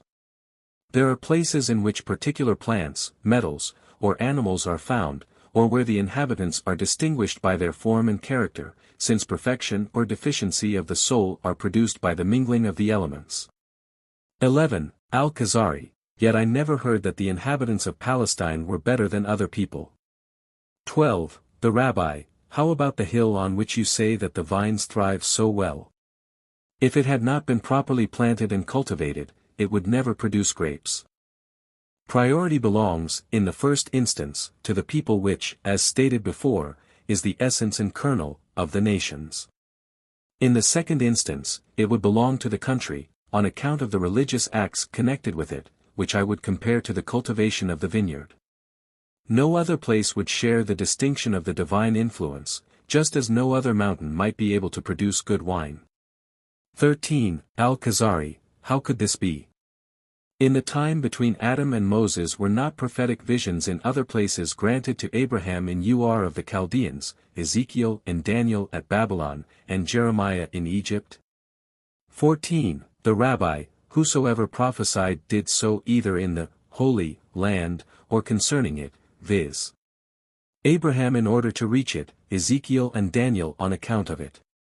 The two latter had lived during the time of the first temple, had seen the Shekinah, through the influence of which each one who was duly prepared became of the elect, and able to prophesy. Adam lived and died in the land. Tradition tells us that in the cave of Machpelah were buried the four pairs, Adam and Eve, Abraham and Sarah, Isaac and Rebekah, Jacob and Leah. This is the land which bore the name, before the Lord, and of which it is stated that, the eyes of the Lord thy God are always upon it, Dut. 11:12. It was also the first object of jealousy and envy between Cain and Abel, when they desired to know which of them would be Adam's successor, and heir to his essence and intrinsic perfection, to inherit the land, and to stand in connection with the divine influence, whilst the other would be a nonentity. Then Abel was killed by Cain, and the realm was without an heir. It is stated that Cain went out of the presence of Lord, Gen 4:16, which means that he left the land, saying, Behold, thou hast driven me out this day from the face of the earth, and from thy face shall I be hid, IBV 14. In the same way is it said, But Jonah rose up to flee unto Tarshish from the presence of the Lord, Jonah I:3, but he only fled from the place of prophecy. God, however, brought him back there out of the belly of the fish, and appointed him prophet in the land. When Seth was born he was like Adam, as it is said, he begot in his own likeness, after his image, Gen v. 3, and took Abel's place, as it is said, For God has appointed me another seed, instead of Abel, whom Cain slew, Ib 4:25, he merited the title, Son of God, like Adam, and he had a claim on the land, which is the next step to paradise. The land was then the object of jealousy between Isaac and Ishmael, till the latter was rejected as worthless, although it was said concerning him, Behold, I have blessed him, and will multiply him exceedingly, Ib 17:20, in worldly prosperity, but immediately after it is said, My covenant will I establish with Isaac, v. 21, which refers to his connection with the divine influence and happiness in the world to come. Neither Ishmael nor Esau could boast of a covenant, although they were otherwise prosperous. Jealousy arose between Jacob and Esau for the birthright and blessing, but Esau was rejected in favor of Jacob, in spite of his strength and the latter's weakness. Jeremiah's prophecy concerning Egypt was uttered in Egypt itself. This was also the case with Moses, Aaron and Miriam. Sinai and Paran are reckoned as belonging to Palestine, because they are on this side of the Red Sea, as it is said, And I will set thy bounds from the Red Sea, even unto the sea of the Philistines, and from the desert unto the river, Exodus 23:31, the desert is that of Paran, that great and terrible wilderness, Deuteronomy I:19, being the southern border. The fourth river is Euphrates, Gen 2:14, designates the northern border, where there were the altars of the patriarchs, who were answered by fire from heaven and the divine light. The binding of Isaac took place on a desolate mountain, viz. Moriah. Not till the days of David, when it was inhabited, was the secret revealed that it was the place specially prepared for the Shekinah. Araunah, the Jebusite, tilled his land there. Thus it is said, And Abraham called the name of the place, The Lord shall see, as it is said to this day, In the mount of the Lord it shall be seen, Ib 22:14. In the book of the Chronicles it is stated more clearly that the temple was built on Mount Moriah. These are, without doubt, the places worthy of being called the gates of heaven. Dost thou not see that Jacob ascribed the vision which he saw, not to the purity of his soul, nor to his belief, nor to true integrity, but to the place, as it is said, How awful is this place, Ib 28:17, prior to this it is said, And he lighted upon a certain place, ver. 11, viz. The chosen one. Was not Abraham also, and after having been greatly exalted, brought into contact with the divine influence, and made the heart of this essence, removed from his country to the place in which his perfection should become complete? Thus the agriculturer finds the root of a good tree in a desert place. He transplants it into properly tilled ground, to improve it and make it grow, to change it from a wild root into a cultivated one, from one which bore fruit by chance only to one which produced a luxuriant crop. In the same way the gift of prophecy was retained among Abraham's descendants in Palestine, the property of many as long as they remained in the land, and fulfilled the required conditions, viz. purity, worship, and sacrifices, and, above all, the reverence of the Shekinah. For the divine influence, one might say, singles out him who appears worthy of being connected with it, such as prophets and pious men, and is their God. Reason chooses those whose natural gifts are perfect, viz. philosophers and those whose souls and character are so harmonious that it can find its dwelling among them.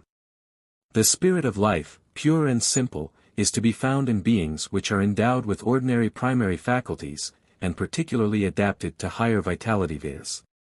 animals. Finally, organic life finds its habitat in a mixture of harmonious elements, and produces plant. 15. Al Khazari. These are the general rules of a science which must be classified. This does not concern us now, and I will ask thee about it when we speak on that subject. Continue thy discourse on the special advantages of the land of Israel. 16. The Rabbi. It was appointed to guide the world, and apportioned to the tribes of Israel from the time of the confusion of languages, as it is said, when the Most High divided among the nations their inheritance, Deuteronomy 32. 8. Abraham was not fit to gain the divine influence, and to enter into a mutual compact, until he had, in Palestine, made the covenant with him, between the pieces, Gen 15. 17. What is now thy opinion of a select community which has merited the appellation, people of God, and also a special name called, the inheritance of God, and of seasons fixed by him, not merely agreed upon or settled by astronomical calculations, and therefore styled, Sabbath of the land, feasts of the Lord? The rules regarding purity in worship, prayers and performances, are fixed by God, and therefore called, work of God, and service of the Lord. 17. Al Khazari. In such an arrangement the glory of God was bound to become apparent. 18. The Rabbi. Dost thou not see that even the land was given its Sabbaths, as it is said, Sabbath of the land, Leviticus 25. 6. And the land shall keep a Sabbath unto the Lord, Ibid. 2. It is forbidden to sell it forever, as it is said, for mine is the land, Ver. 23. Observe that the feasts of the Lord and the Sabbaths of the land belong to the land of the Lord. 19. Al Khazari. Was not the day primarily calculated as dawning first in China, because it forms the eastern commencement of the inhabited earth? 20. The Rabbi. The beginning of the Sabbath must be calculated from Sinai, or rather Alush, where the manna first descended. Consequently Sabbath does not come until the sun has set behind Sinai, and so on to the remote west, and round the globe to China, which is the extreme end of the inhabited earth.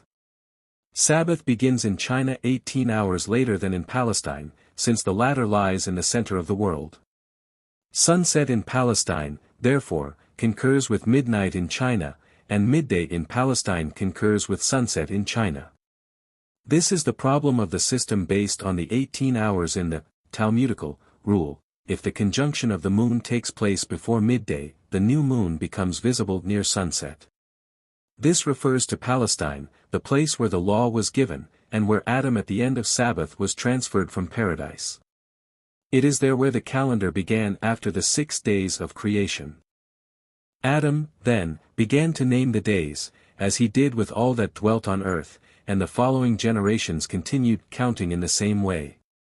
This is the reason why there is no difference among mankind about the 7 days of the week, which commenced at the hour when the inhabitants of the extreme west held noon. This was the hour of sunset for Palestine, and at this moment the first light was created, the sun being created later on. This first light was but an illumination, which soon passed away, leaving the world in darkness. The established order was then that night preceded day, as it is written, it was evening and it was morning. In the same manner the Torah ordained, from evening unto evening, Leviticus 23. 32. Do not quote against me those recent astronomers, the thieves of science, though their theft was unintentional. They found, however, their science in a precarious condition, since the eye of prophecy was stricken with blindness, so they had recourse to speculation, and composed books on the strength of it. In contradistinction to the Torah, they considered China as the original home of the calculation of the days. The contrast is not, however, complete, because they agree with the Jewish theory in assuming the beginning of the break of the day to have taken place in China. The difference between our theory and theirs consists chiefly in the circumstance that we count the night before the day. The 18 hours must, consequently, be made the basis of the nomination of the days of the week. For there are 6 hours between Palestine, where the nomination of the days began, and the place of the sun at the time when nomination began. Thus the name of Sabbath, e.g. was employed for the beginning of the day on which the sun rose for the extreme west, whilst it set for Adam in Palestine. It kept the name, beginning of Sabbath, till the sun culminated for him 18 hours later, when it was evening in China, and also beginning of the Sabbath. This was the extreme limit for the day to be called Sabbath, because the region further on is only called east of the place where the days began to be counted. A place must, however, exist which is at the same time extreme west and the beginning of east. This is, for Palestine, the beginning of the inhabited world, not only from the point of view of the law, but also from that of natural science. For it would be impossible for the days of the week to have the same names all over the world unless we fix one place which marks the beginning, and another one not far off, not that the one be merely an eastern point for the other, but that the one should be east absolute, and the other west absolute. If this were not so, the days could not have definite names, since every point of the equator can be east or west at the same time. China would thus be east for Palestine, but west for the antipodal side. The latter would be east for China, but west for, what we call, west, and the last named would be east for the antipodal side, but west for Palestine, and there would be neither east, nor west, nor beginning, nor end, nor definite names for the days. Adam, however, did give definite names to the days, taking Palestine for his starting point, but each name spreads over a certain geographical latitude, because it is impossible to fix the horizon for every single point on earth. Jerusalem itself would have many east and west points, the east of Zion would not be also the east of the temple, and their horizons, strictly speaking, different, though not noticeable to the eye. This would be the case in a greater degree between Damascus and Jerusalem, and we could not deny that in the former place Sabbath commenced earlier than it does in the latter, and in Jerusalem sooner than it does in Egypt. A certain latitude must, therefore, be allowed. But the latitude in which differences in the nomination of the day become apparent amounts to 18 hours, neither more nor less. The inhabitants of one meridian still call the day Sabbath, whilst those of another are past it, and so on till 18 hours after the time when the Sabbath began, and the sun culminated in Jerusalem. It is then when the name Sabbath comes to an end. Therefore no one exists who would call the day Sabbath, but uses the name of the next day. This is meant by the words, if the conjunction takes place before noon, it is understood that the new moon is visible at sunset. In other words, if the molad takes place before noon on the Sabbath in Jerusalem, it is understood that the new moon is visible on the Sabbath at sunset. This is because the name Sabbath is retained for 18 hours after the reason for so calling it had departed from the place where it had begun, and the sun a day and a night later culminates again in Palestine. The new moon is, therefore, bound to appear at the eastern border of China in the twilight of the Sabbath. This agrees with the rule of the sages, a night and a day are reckoned to the month. The name Sabbath gives place everywhere to Sunday, although Palestine had before that left Sabbath, and was in the midst of Sunday. The intention of this rule was that the name of the same day of the week should hold good all over the world, and the question could be put both to the inhabitants of China and the West, on which day did you celebrate the New Year? The answer would be, on Sabbath. This notwithstanding that the latter people had finished the feast, whilst the former, according to the geographical position of their country towards Palestine, were still celebrating it. With regard to the name of the days of the week, they had both kept the same day. Thus does the knowledge of the Sabbath of the Lord and the festivals of the Lord depend upon the land which is the inheritance of the Lord, and has, as thou didst read, the other names of his holy mountain, PS 99. 9. His footstool, IB 5, Gate of Heaven, Gen 28. 7. For the law shall go forth from Zion, Micah 4. 2.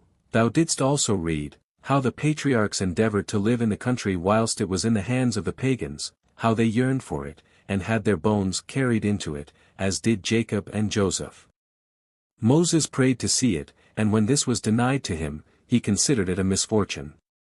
Thereupon it was shown to him from the summit of Pisgah, which was to him an act of grace. Persians, Indians, Greeks, and children of other nations begged to be allowed to offer up sacrifices, and to be prayed for in the holy temple. They spent their wealth at the place, though they believed in other laws not recognized by the Torah. They honor it to this day, although the Shekinah no longer appears there. All nations make pilgrimages to it, long for it, excepting we ourselves, because we are punished and in disgrace. All the rabbis tell of its great qualities would take too long to relate. 21. Al Khazari, let me hear a few of their observations. 22. The Rabbi, one sentence is, all roads lead up to Palestine, but none from it. Concerning a woman who refuses to go there with her husband, they decreed that she is divorced, and forfeits her marriage settlement. On the other hand, if the husband refuses to accompany his wife to Palestine, he is bound to divorce her and pay her settlement. They further say, it is better to dwell in the Holy Land, even in a town mostly inhabited by heathens, than abroad in a town chiefly peopled by Israelites, for he who dwells in the Holy Land is compared to him who has a God, whilst he who dwells abroad is compared to him who has no God. Thus says David, for they have driven me out this day from abiding in the inheritance of the Lord, saying, Go, serve other gods. 1 Sam 26. 19, which means that he who dwells abroad is as if he served strange gods.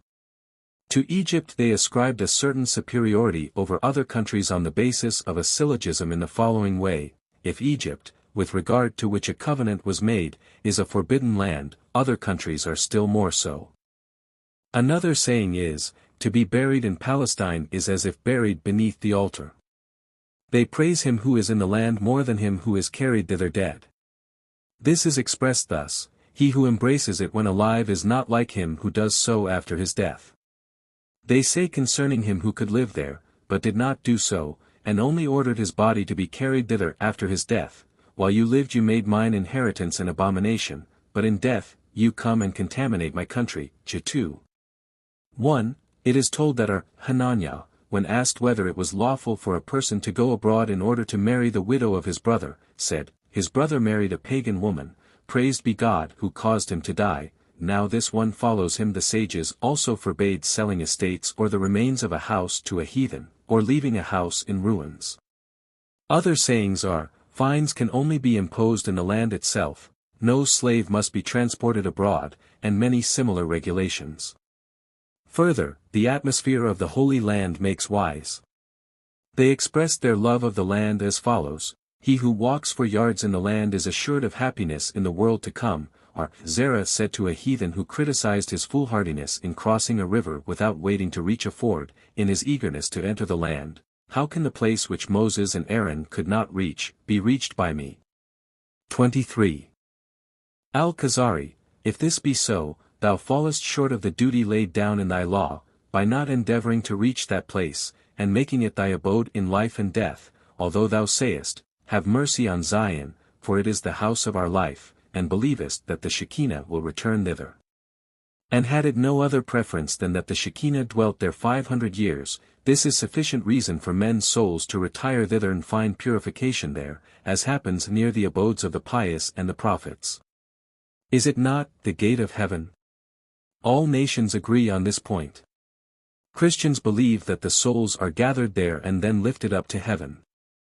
Islam teaches that it is the place of the ascent, and that prophets are caused to ascend from there to heaven, and, further, that it is the place of gathering on the day of resurrection. Everybody turns to it in prayer and visits it in pilgrimage. By bowing and kneeling in the direction of it is either mere appearance or thoughtless worship. Yet your first forefathers chose it as an abode in preference to their birthplaces, and lived there as strangers, rather than as citizens in their own country.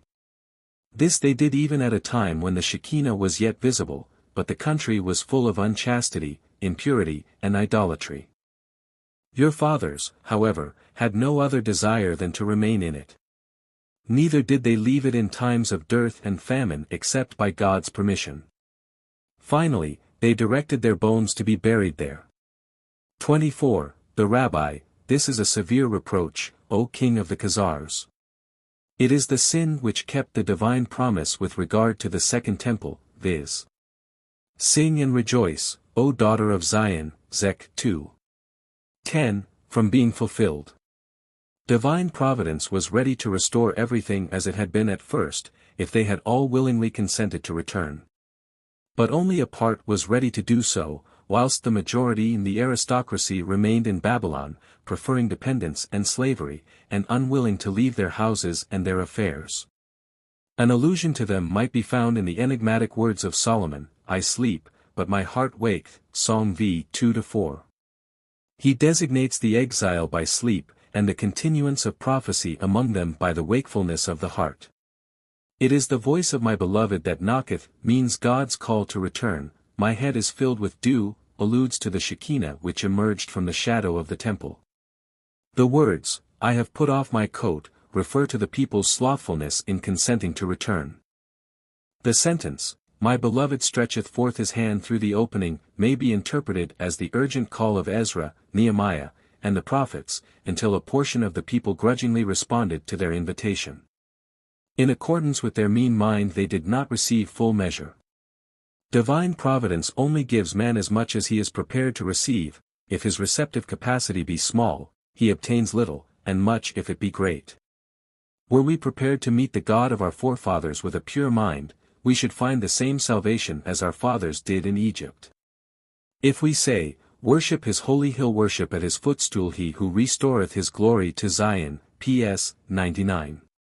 9:5, and other words, this is but as the chattering of the starling and the nightingale. We do not realize what we say by this sentence, nor others, as thou rightly observest, O Prince of the Khazars.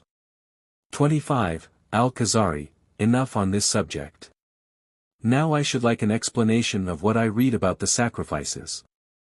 Reason cannot accept such expressions as, my offering, my bread for my sacrifices made by fire, for a sweet savor unto me, number 28.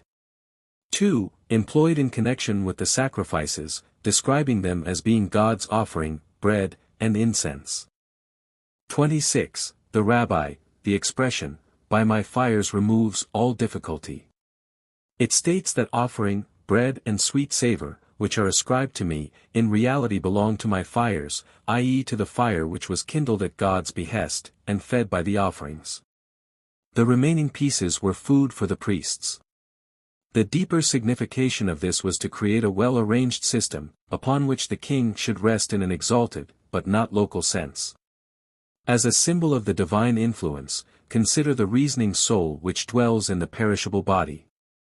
If its physical and nobler faculties are properly distributed and arranged, raising it high above the animal world, then it is a worthy dwelling for King Reason, who will guide and direct it, and remain with it as long as the harmony is undisturbed. As soon, however, as this is impaired, he departs from it. A fool may imagine that reason requires food, drink, and sense, because he sees himself preserved as long as these are forthcoming, but would perish if deprived of them. This is not the case. The divine influence is beneficent, and desirous of doing good to all. Wherever something is arranged and prepared to receive his guidance, he does not refuse it, nor withhold it, nor hesitate to shed light, wisdom, and inspiration on it. If, however, the order is disturbed, it cannot receive this light, which is, then, lost. The divine influence is above change or damage. All that is contained in the order of sacrificial service, its proceedings, offerings, burning of incense, singing, eating, drinking, is to be done in the utmost purity and holiness. It is called, service of the Lord, the bread of thy God, number 8. 11, Leviticus 21. 8, and similar terms which relate to his pleasure in the beautiful harmony prevailing among the people and priesthood. He, so to say, accepts their hospitality and dwells among them in order to show them honor. He, however, is most holy, and far too exalted to find pleasure in their meat and drink. It is for their own benefit, as is also the proper working order of the digestion in the stomach and liver. The nobler ingredients of the food go to strengthen the heart, the best of all, the spirit.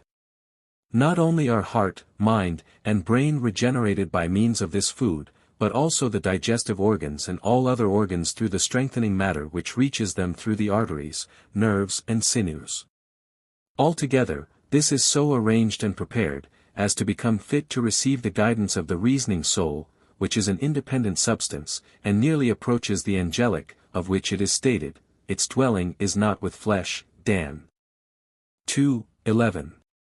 It inhabits the body as ruler and guide, not in the sense of space, nor does it partake of this food, because it is exalted above it. The divine influence only dwells in a soul which is susceptible to intellect, whilst the soul only associates with the warm vital breath. The latter must needs have a mainspring to which it is attached, as is the flame to the top of the wick. The heart is compared to the wick, and is fed by the flow of blood. Blood is produced by the digestive organs, and therefore requires the stomach, the liver, and lower organs. The heart, in the same way, requires the lungs, throat, nose, the diaphragm, and the muscles which move the muscles of the chest for breathing, as well as to keep in balance the temperature of the heart between the air which enters, and that which is expelled. It further requires for the removal of the food, refuse expelling forces, viz. the excretory and urinary organs. In this way the body is formed from all the component parts mentioned. It also requires organs of motion from place to place, in order to procure its wants, to avoid that which is harmful, and to attract and to repel. It requires hands and feet, advisers who distinguish, warning against what is to be feared, and advising what is to be hoped for, who keep account of what has taken place, and record what has passed, in order to recommend care or hope for future events. It requires the internal and external senses, the seat of which is in the head, and which are assisted by the functions of the heart. The whole body is thus harmoniously arranged, but under the control of the heart, which forms the primary home of the soul. Its localization in the brain is of secondary importance, the heart remaining its regulator. In exactly the same way is the living, godly people arranged, as Joshua said, "Hereby shall ye know that the living God is among you." 3:10. The fire was kindled by the will of God, when the people found favor in his sight, being a sign that he accepted their hospitality and their offerings. For the fire is the finest and noblest element beneath the sphere of the moon. Its seat is the fat and vapor of sacrifices, the smoke of the incense and oil, as it is the nature of fire to cling to fat and oil. So also does natural heat cling to the finest fatty globules of the blood. God commanded the construction of the altar burnt offerings, the altar of incense, and the candlestick, their holocausts, incense, and the lamp oil. As regards the altar of burnt offerings, it was destined to bear the visible fire, whilst the golden altar was reserved for the invisible and finer fire. The candlestick was to bear the light of wisdom and inspiration, the table that of abundance and material provisions. The sages say, "He who wishes to be wise must turn to the south, he who wishes to be rich must turn to the north." All these implements stood in the service of the holy ark and the cherubim which occupied the place of the heart, and the lungs above it. The vessels, such as the laver and its foot, tongs, fire pans, dishes, spoons, bowls, pots, and forks, etc., were all required. A place was wanted to house them, viz. the tabernacle, tent and cover, and the court of the tabernacle with its appurtenances, as an enclosure for the whole. As bearers of the entire household God appointed the Levites, because they were nearest to him, especially after the affair of the golden calf, as it is said, "And all the sons of Levi gathered themselves together unto him." Exodus 32:26. From among them he chose Eleazar, the finest and noblest of them, as it is said, "And to the office of Eleazar the son of Aaron the priest, pertaineth, the oil for the light, and the sweet incense, and the daily meat offering, and the anointing oil." Num. 4:16, things to which the finer fire clings. The light of wisdom, however, and inspiration was attached to the Urim and Thummim, as well as to the most select section of Levites, viz. the family of Kohath, who carried the appurtenances of the internal service, the ark, table, candlestick, altars, and the holy vessels, with which they served. With regard to them it is said, because the service of the sanctuary belonged unto them, they should bear upon their shoulders, number 7. 9. Just as the internal organs of the body are without bones which help to carry them, but are, themselves, borne by the innate powers in conjunction with all that belongs to them. Another branch of the children of Gershon bore the more delicate external appurtenances, viz. the carpets of the tabernacle, the tent and its cover, and the covering of badger's skin that was above it. The lower section of the beam Merari bore the grosser utensils, viz. its hooks, boards, bars, pillars, and sockets. The last two sections were aided in carrying their burden by having chariots, as it is said, 2 wagons for the Gershoni and 4 wagons for Merari according to their service, number 7. 7-8, all this was systematically arranged by God. I do not, by any means, assert that the service was instituted in the order expounded by me, since it entailed something more secret and higher, and was based on a divine law. He who accepts this completely without scrutiny or argument, is better off than he who investigates and analyses. He, however, who steps down from the highest grade to scrutiny, does well to turn his face to the latent wisdom, instead of leading it to evil opinions and doubts which lead to corruption. 27. Al Khazari, Rabbi, thy symbolization was excellent, but the head and its senses, as well as the anointing oil were left unconsidered. 28. The Rabbi, quite so. The root of all knowledge was deposited in the ark which took the place of the heart, viz. the 10 Commandments, and its branch is the Torah on its side, as it is said, put it in the side of the ark of the covenant of the Lord your God, Deuteronomy XX, d. 26. From there went forth a twofold knowledge, firstly, the scriptural knowledge, whose bearers were the priests, secondly, the prophetic knowledge which was in the hands of the prophets. Both classes were, so to speak, the people's watchful advisers, who compiled the chronicles. They, therefore, represent the head of the people. 29. Al Khazari, so you are today a body without either head or heart. 30. The Rabbi, thou sayest rightly, but we are not even a body, only scattered limbs, like the dry bones which Ezekiel saw, in his vision, chap. 37. These bones, however, O king of the Khazars, which have retained a trace of vital power, having once been the seat of a heart, brain, breath, soul, and intellect, are better than certain bodies formed of marble and plaster, endowed with heads, eyes, ears, and all limbs, in which never dwelt the spirit of life, nor ever can dwell in them, since they are but imitations of man, not man in reality. 31. Al Khazari, it is as thou sayest. 32. The Rabbi, the dead nations which desire to be held equal to the living people can obtain nothing more than an external resemblance. They built houses for God, but no trace of him was visible therein. They turned hermits and ascetics in order to secure inspiration, but it came not. They, then, deteriorated, became disobedient, and wicked, yet no fire fell down from heaven upon them, nor rapid pestilence, as a manifest punishment from God for their disobedience. Their heart, I mean the house in which they used to meet, was destroyed, but otherwise their status was not affected. This could only take place in accordance with the largeness or smallness of their number, with their strength or weakness, disunion or unity, following upon natural or accidental causes. We, however, since our heart, I mean the holy house, was destroyed, were lost with it. If it be restored, we, too, will be restored, be we few or many, or in whichever way this may happen. For our Master is the living God, our King, who keeps us in this our present condition in dispersion and exile. 33. Al Khazari, certainly. A similar dispersion is not imaginable in any other people, unless it became absorbed by another, especially after so long a period. Many nations which arose after you have perished without leaving a memory, as Edom, Moab, Ammon, Aram, the Philistines, Chaldeans, Medians, Persians, and Javan, the Brahmins, Sabaeans, and many others. 34. The Rabbi, do not believe that I, though agreeing with thee, admit that we are dead. We still hold connection with that divine influence through the laws which he has placed as a link between us and him. There is circumcision, of which it is said, My covenant shall be in your flesh for an everlasting covenant, Gen 17. 13. There is further the Sabbath, it is a sign between me and you throughout your generations, Exodus 31. 13.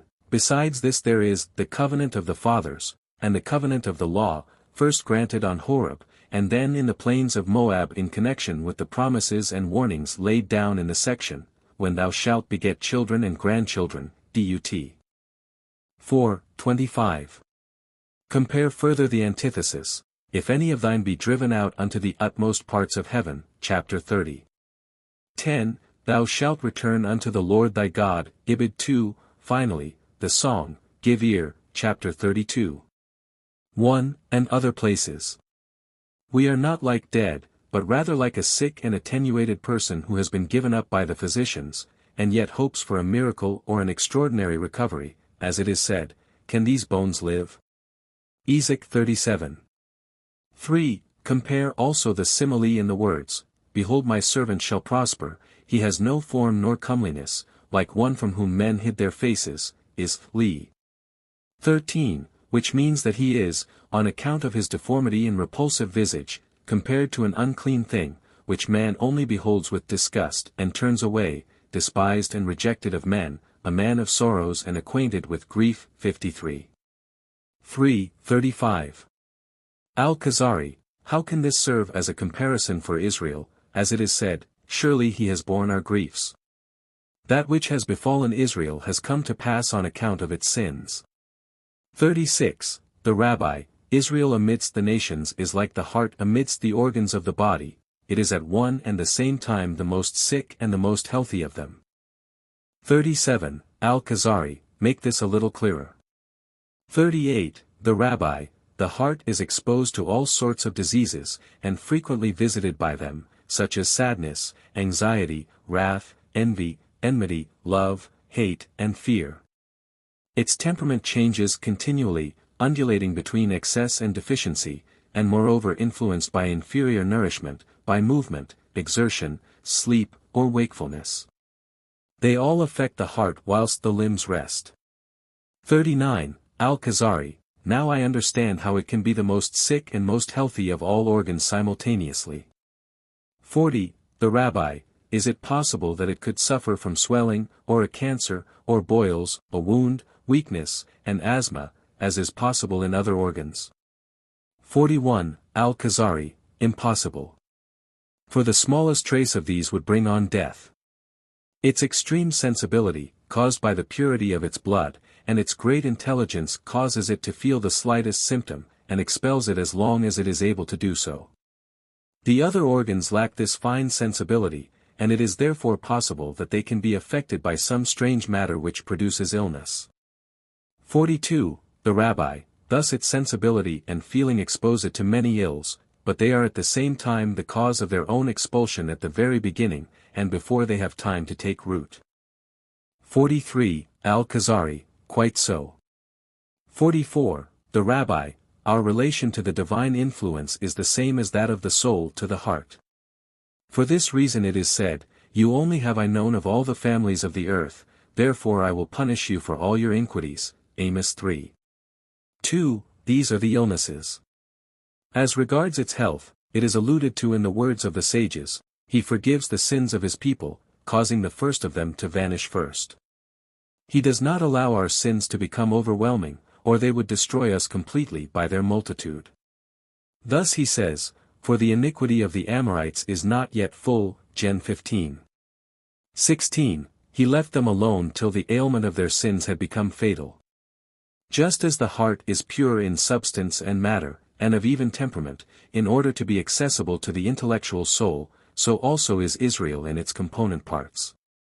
In the same way as the heart may be affected by disease of the other organs, viz.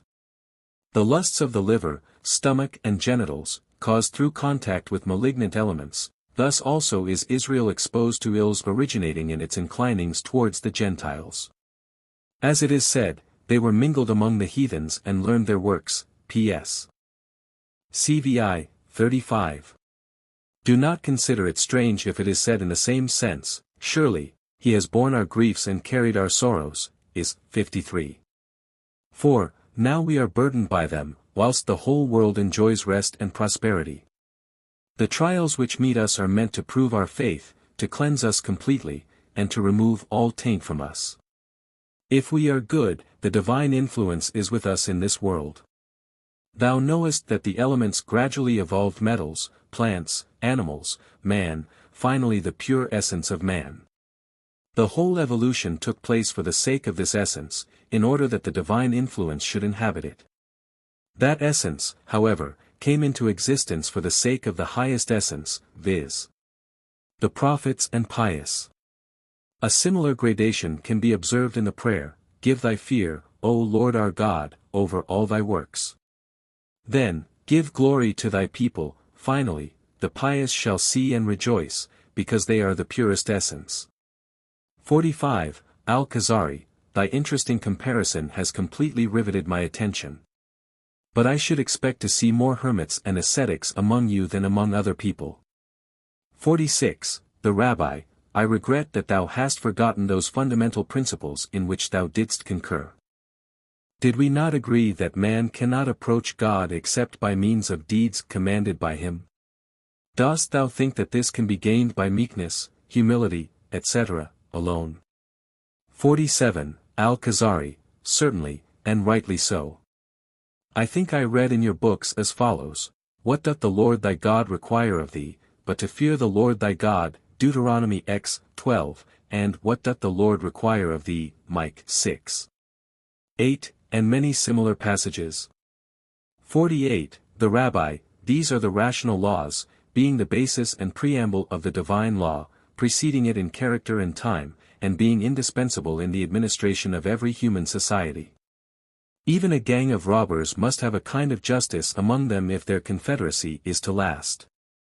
When Israel's disloyalty had come to such a pass that they disregarded rational and social principles, which are as absolutely necessary for a society as are the natural functions of eating, drinking, exercise, rest, sleeping, and waking for the individual, but held fast to the sacrificial worship and other divine laws, he was satisfied with even less.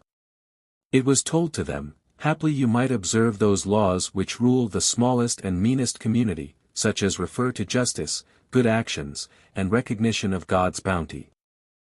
For the divine law cannot become complete till the social and rational laws are perfected. The rational law demands justice and recognition of God's bounty. What has he, who fails in this respect, to do with offerings, Sabbath, circumcision, etc., which reason neither demands, nor forbids? These are, however, the ordinations especially given to Israel as a corollary to the rational laws. Through this they received the advantage of the divine influence, without knowing how it came to pass that the glory of God descended upon them, and that the fire of God consumed their offerings, how they heard the allocution of the Lord, and how their history developed. These are matters which reason would refuse to believe if they were not guaranteed by irrefutable evidence.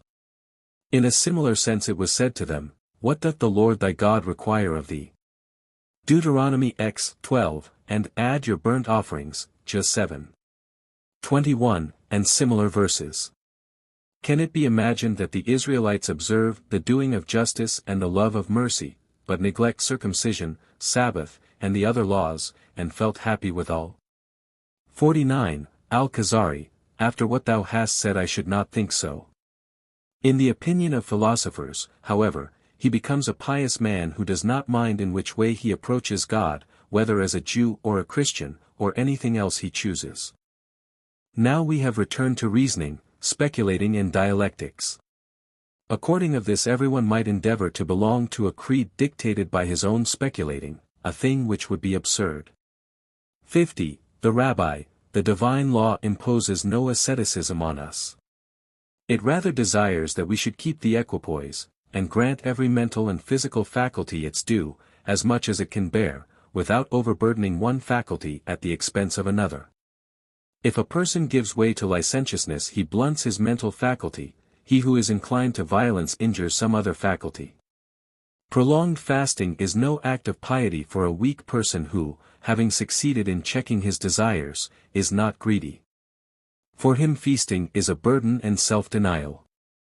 Neither is diminution of wealth an act of piety, if it is gained in a lawful way, and if its acquisition does not interfere with study in good works, especially for him who has a household and children. He may spend part of it in almsgiving, which would not be displeasing to God, but to increase it is better for himself. Our law, as a whole, is divided between fear, love, and joy, by each of which one can approach God.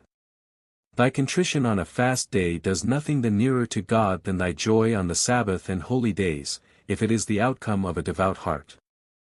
Just as prayers demand devotion, so also is a pious mind necessary to find pleasure in God's command and law, that thou shouldst be pleased with the law itself from love of the lawgiver. Thou sayest how much he has distinguished thee, as if thou hadst been his guest invited to his festive board. Thou thankest him in mind and word, and if thy joy lead thee so far as to sing and dance, it becomes worship and a bond of union between thee and the divine influence. Our law did not consider these matters optional, but laid down decisive injunctions concerning them, since it is not in the power of mortal man to apportion to each faculty of the soul and body its right measure, nor to decide what amount of rest and exertion is good, or to determine how long the ground should be cultivated till it finds rest in the years of release and jubilee, or the amount of tithe to be given, etc. God commanded cessation of work on Sabbath and holy days, as well as in the culture of the soil, all this, as a remembrance of the exodus from Egypt, and remembrance of the work of creation. These two things belong together, because they are the outcome of the absolute divine will, but not the result of accident or natural phenomena. It is said, "For ask now of the days that are past, did ever a people hear the voice of God, or hath God essayed," etc. Deuteronomy 4:32 SQQ. The observance of the Sabbath is itself an acknowledgment of his omnipotence, and at the same time an acknowledgment of the creation by the divine word. He who observes the Sabbath because the work of creation was finished on it acknowledges the creation itself. He who believes in the creation believes in the Creator. He, however, who does not believe in it falls a prey to doubts of God's eternity and to doubts of the existence of the world's Creator. The observance of the Sabbath is therefore nearer to God than monastic retirement and asceticism. Behold how the divine influence attached itself to Abraham, and then to all those who shared his excellence and the Holy Land. This influence followed him everywhere, and guarded his posterity, preventing the detachment of any of them. It brought them to the most sheltered and best place, and caused them to multiply in a miraculous manner, and finally raised them to occupy a degree worthy of such excellence. He is, therefore, called, God of Abraham, Gen 28:13, God of the land, 1 Sam 4:4, dwelling between the cherubim, ps. 9:12, dwelling in Zion, ps. cxxxv. 21, abiding in Jerusalem, ps. xi. 1, these places being compared to heaven, as it is said, dwelling in heaven, ps. xi. 1, his light shines in these places as in heaven, although through mediums which are fit to receive this light. He sheds it upon them, and this it is that is called love. It has been taught us, and we have been enjoined to believe in it, as well as to praise and thank him in the prayer, with eternal love thou lovest us, so that we should bear in mind that it originally came from him, but not from us. To give an instance, we do not say that an animal created itself, but that God formed and fashioned it, having selected the proper matter for it. In the same manner it was he who initiated our delivery from Egypt to be his people and to acknowledge him as king, as he said, I am the Lord your God who led you out of the land of Egypt to be unto you a God, Leviticus 22:33, number 15. 41, he also says, O Israel, in whom I will be glorified, is, 49:3-51. Al Khazari, this sentence seems to go too far, and is overbold in expressing that the Creator is glorified through mortal man. 52, the Rabbi, wouldst thou find this less strange in the creation of the sun? 53. Al Khazari, certainly, on account of its great power. Next to God it is the cause of being. By its means night and day and the seasons of the year are determined, minerals, metals, plants, and animals were developed through its instrumentality. Its light produced sight and colors. Wherefore should not the action of such a thing be an object of glory among men? 54. The Rabbi, are not the intellectual faculties much finer than the light that is seen? Or were not the inhabitants of the earth prior to the Israelites in blindness and error excepting those few whom I mentioned? Some people said that there was no creator, that no part of the world was more worthy of being created than being creator, the universe being eternal. Others say that the spheres are eternal and creative. They consequently adore them. Others again assert that the fire is the essence of light and all the miraculous products of its power, it must, therefore, be worshipped. The soul also is fire. Others worship different things, viz. sun, moon, stars, and animal forms, which are in connection with special phenomena. Other people adore their kings and sages. They all, however, agree that there is nothing in the world which is contrary to nature, nor is there any providence. Even philosophers who, with their refined intuition and clear view, acknowledge a prime cause different from earthly things and unparalleled, are inclined to think that this prime cause exercises no influence on the world, and certainly not on individuals, as he is too exalted to know them, much less to make them the basis of a new entity. The community was at last considered sufficiently pure for the light to dwell on it, to be worthy of seeing miracles which changed the course of nature, and to understand that the world had a king who watched and guarded it, who knew both great and small, rewarded the good and the wicked, and directed the hearts. All who came after these philosophers could not detach themselves from their principles, so that today the whole civilized world acknowledges that God is eternal, and that the world was created. They look upon the Israelites and all that befell them as a proof of this. 55. Al Khazari, this is glory indeed, and an extraordinary proof. It is justly written, to make himself an everlasting name, is 63. 12. So didst thou get thee a name as it is this day, nay 9. 10. And, in praise, in name, and in honor, Deuteronomy 26. 19. 56.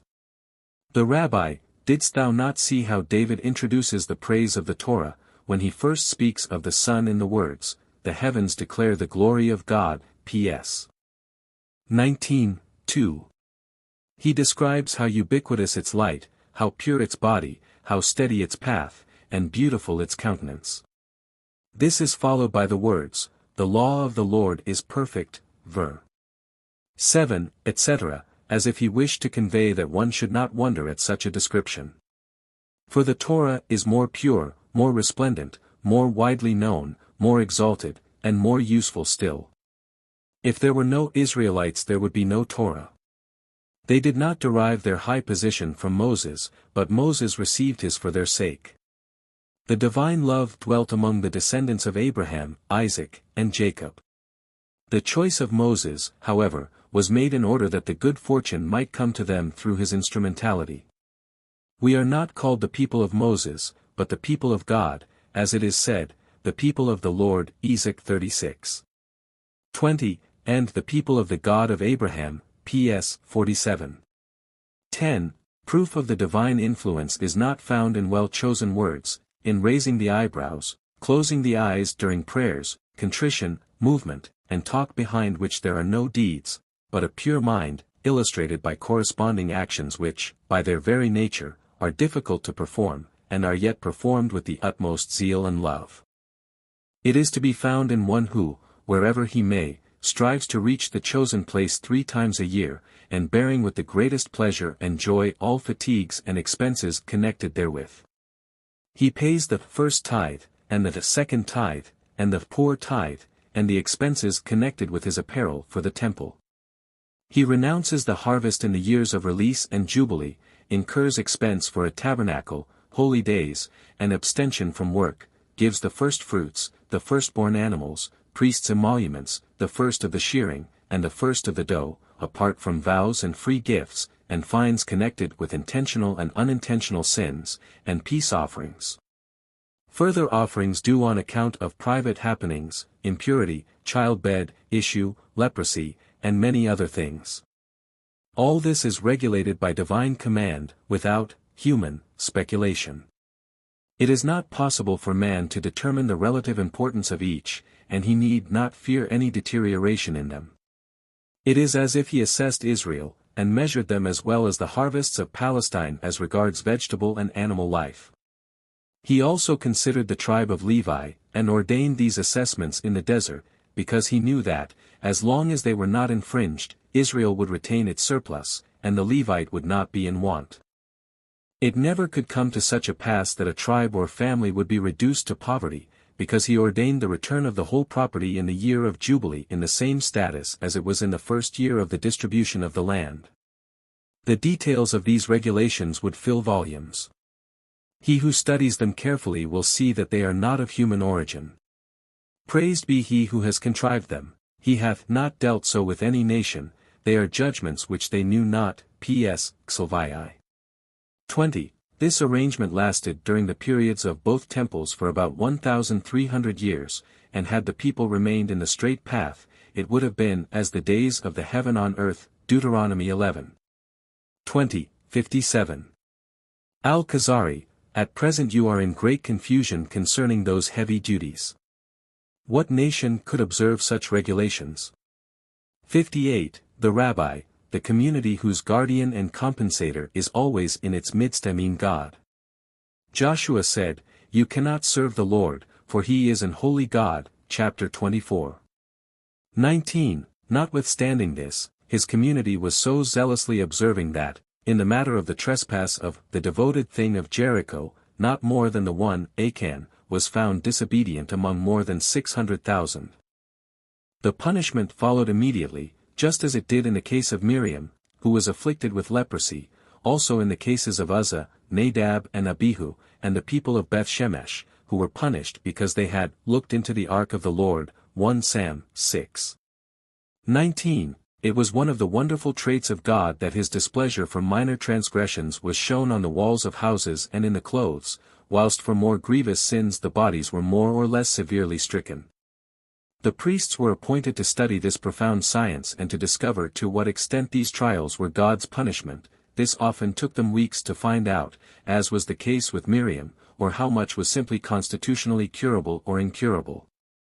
This is an abstruse science to which God pointed in the words, Take heed in the plague of leprosy, that thou observe diligently and do according to all that the priests, the Levites, shall teach you. Deuteronomy 24.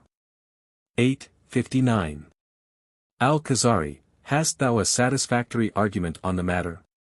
60. The Rabbi, I told thee that there is no comparison to be made between our intelligence and the divine influence, and it is proper that we leave the cause of these important things unexamined.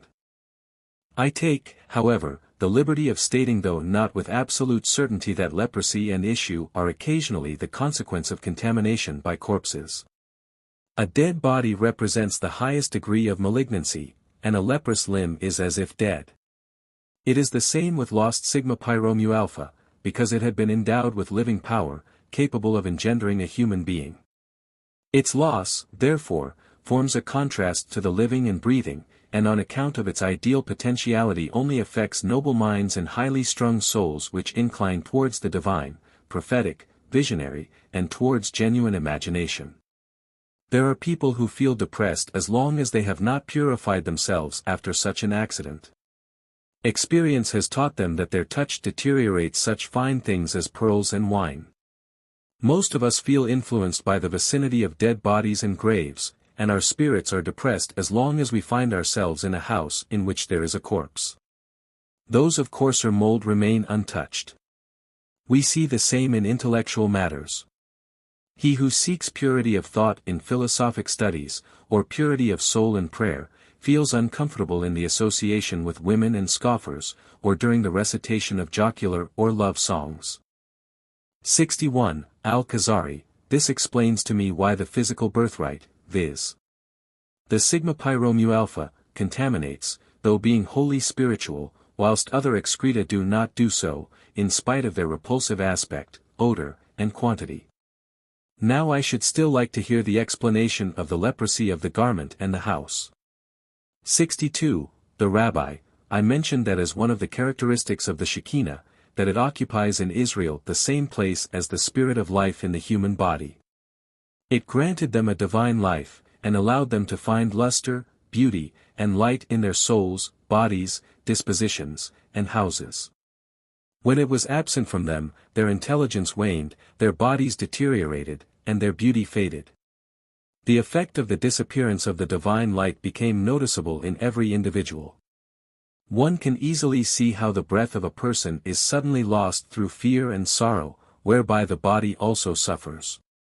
On women and boys who go out at night one may sometimes see black and green marks, the result of their weak nerves. This is attributed to demons, but diseases of body and mind are often produced by the sight of people who have died or were killed. 63. Al Khazari, I perceive that your law comprises all sorts of profound and strange sciences, not to be found in other codes. 64. The Rabbi, the members of the Sanhedrin were bound not to let any science, real and fictitious, or conventional, escape their knowledge, magic and language included. How was it possible at all times to find 70 scholars unless learning was common among the people? If one elder died, another of the same stamp succeeded him. This could not be otherwise, as all branches of science were required for the practice of the law. Natural sciences was wanted for agriculture, in order to recognize mingled seed, to be careful with the produce of the seventh year and of newly planted trees, to distinguish the various kinds of plants, that their nature might be preserved, and one species be not mixed up with another. It is difficult enough to know whether chondros is a kind of barley, or spelt, a kind of wheat, or brassica is a kind of cabbage, to study the powers of their roots and how far they spread in the ground, how much of it remains for the following year, and how much does not remain, how much space and time is to be left between each species. Further, the distinction of the various species of animals served various purposes, among which is to know which communicates poison and which not. With this is connected the knowledge of injuries which make an animal unlawful for food. This is even more profound than what Aristotle wrote on the subject, viz. How to know which injuries are fatal and thus to deter people from eating carrion. The small remnant of this knowledge which has remained makes us wonder.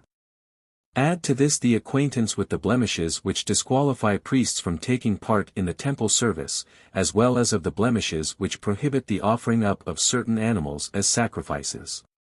Then there is the knowledge of the various kinds of issue and of the period of purification. All this requires instruction. Man is not able to determine these matters by reflection alone, without divine assistance. The same is the case with the knowledge of the revolutions of the spheres, of which the yearly calendar is but one fruit. The excellence of the calculation of the calendar is famous, and it is well known what deep root it has taken among these people, few in number, yet excellently equipped with model institutions. Could it be otherwise?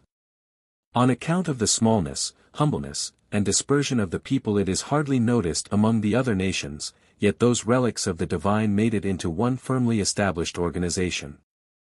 The calendar, based on the rules of the revolution of the moon, as handed down by the house of David, is truly wonderful. Though hundreds of years have passed, no mistake has been found in it, whilst the observations of Greek and other astronomers are not faultless.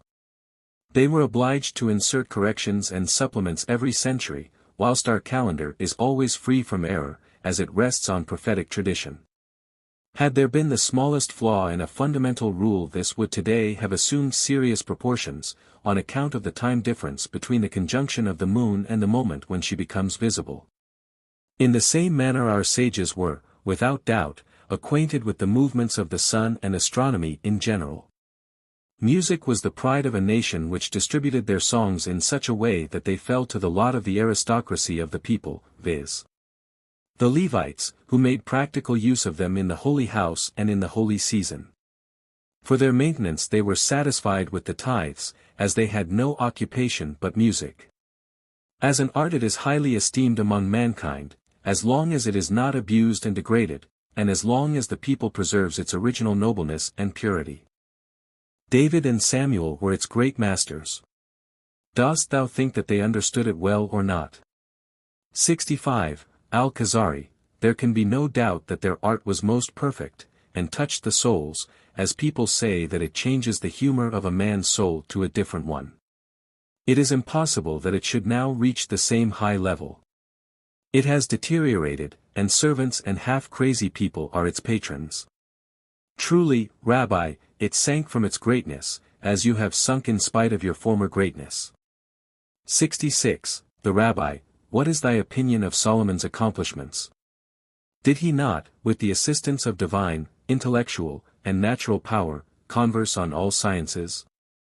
The inhabitants of the earth traveled to him, in order to carry forth his learning, even as far as India. Now the roots and principles of all sciences were handed down from us first to the Chaldeans, then to the Persians and Medians, then to Greece, and finally to the Romans. On account of the length of this period, and the many disturbing circumstances, it was forgotten that they had originated with the Hebrews, and so they were ascribed to the Greeks and Romans. To Hebrew, however, belongs the first place, both as regards the nature of the languages, and as to fullness of meanings. 67. Al Khazari, is Hebrew superior to other languages? Do we not see distinctly that the latter are more finished and comprehensive? 68. The Rabbi, it shared the fate of its bearers, degenerating and dwindling with them.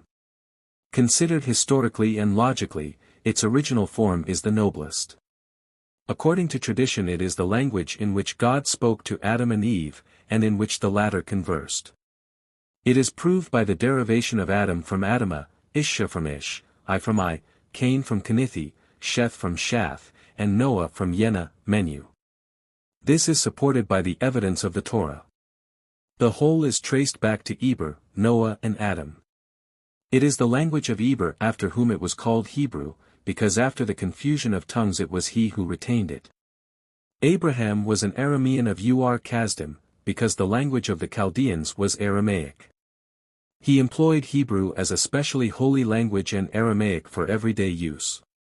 For this reason Ishmael brought it to the Arabic-speaking nations, and the consequence was that Aramaic, Arabic and Hebrew are similar to each other in their vocabulary, grammatical rules, and formations. The superiority of Hebrew is manifest from the logical point of view if we consider the people who employed it for discourses, particularly at the time when prophecy was rife among them, also for preaching, songs and psalmody. It is conceivable that their rulers such as for instance, Moses, Joshua, David, and Solomon lacked the words to express what they wished, as it is the case with us today, because it is lost to us. Dost thou not see how the Torah, when describing the tabernacle, ephod and breastplate and other objects, always finds the most suitable word for all these strange matters? How beautifully is this description composed! It is just the same with the names of people, species of birds and stones, the diction of David's psalms, the lamentations of Job, and his dispute with his friends, the addresses of Isaiah, etc. 69. Al Khazari, thou wilt only succeed in placing it on a par with other languages thus. But where is its preeminence? Other languages surpass it in songs metrically constructed and arranged for tunes 4170. The Rabbi, it is obvious that a tune is independent of the meter, or of the lesser or greater number of syllables. The verse Hodu Ladonai Kitab can, therefore, be sung to the same tune as Leos Nifleoth Gedaloth Lebato. This is the rule in sentences in which the tune must follow the grammatical construction. Rhymed poems, however, which are recited, and in which a good meter is noticeable, are neglected for something higher and more useful. 71. Al Khazari, and what may that be? 72. The Rabbi, the faculty of speech is to transmit the idea of the speaker into the soul of the hearer. Such intention, however, can only be carried out to perfection by means of oral communication. This is better than writing. The proverb is, from the mouths of scholars, but not from the mouth of books. Verbal communication finds various aids either in pausing or continuing to speak, according to the requirements of the sentence, by raising or lowering the voice, in expressing astonishment, question, narrative, desire, fear or submission by means of gestures, without which speech by itself would remain inadequate. Occasionally the speaker even has recourse to movements of eyes, eyebrows, or the whole head and hands, in order to express anger, pleasure, humility, or haughtiness to the degree desired. In the remnant of our language which was created and instituted by God, are implanted subtle elements calculated to promote understanding, and to take the place of the above aids to speech. These are the accents with which the holy text is read. They denote pause and continuation, they separate question from answer, the beginning from the continuation of the speech, haste from hesitation, command from request, on which subject books might be written. He who intends to do this must omit poetry, because it can only be recited in one way. For it mostly connects when it should stop and stops where it should go on. One cannot avoid this except with great trouble. 73. Al Khazari, it is but proper that mere beauty of sound should yield to lucidity of speech. Harmony pleases the ear, but exactness makes the meaning clear. I see, however, that you Jews long for a prosody, in imitation of other peoples, in order to force the Hebrew language into their meters. 74. The Rabbi, this is because we remained and are froward. Instead of being satisfied with the superiority mentioned above, we corrupted the structure of our language, which is built on harmony, and created discord. 75. Al Khazari, how so? 76. The Rabbi, didst thou not see that 100 persons read the Torah as one person, stopping in one moment, and continuing simultaneously? 77. Al Khazari, I have, indeed, observed this, and never saw the like of it either among Persians or Arabs. It is impossible in the recitation of a poem. Now I should like to know how the Hebrew language obtained that advantage, and how the meter interferes with it. 78. The Rabbi, the reason is that you can put together 2 vowelless consonants, but not 3 vowels, except in rare cases. This not only gives the speech a rest, but enables it to obtain that advantage, viz. consonance and fluency in reading. This makes learning by heart and the grasping of the meaning easy. The first thing which destroys metrical reading is the relation of those 2 consonants. Correct accentuation becomes impossible, so that okla, food, is read like okila, she is eating, omro, his word, and amru, they have spoken, have metrically the same value as omer, speaking, and omer, word. Thus also the time difference between shabdi, which is past tense, and reshabdi, which is future, lost. We might find a way out of this difficulty if we followed the ways of the piyut, which does not interfere with the language, and merely employs the rhyme. But in matters of poetry, the same befell us which befell our forefathers, concerning whom it is written, they mingled among the Gentiles and learned their works, P.S. CVI. 35, 79. Al Khazari, I should like to ask whether thou knowest the reason why Jews move to and fro when reading the Bible. 80. The Rabbi, it is said that it is done in order to arouse natural heat.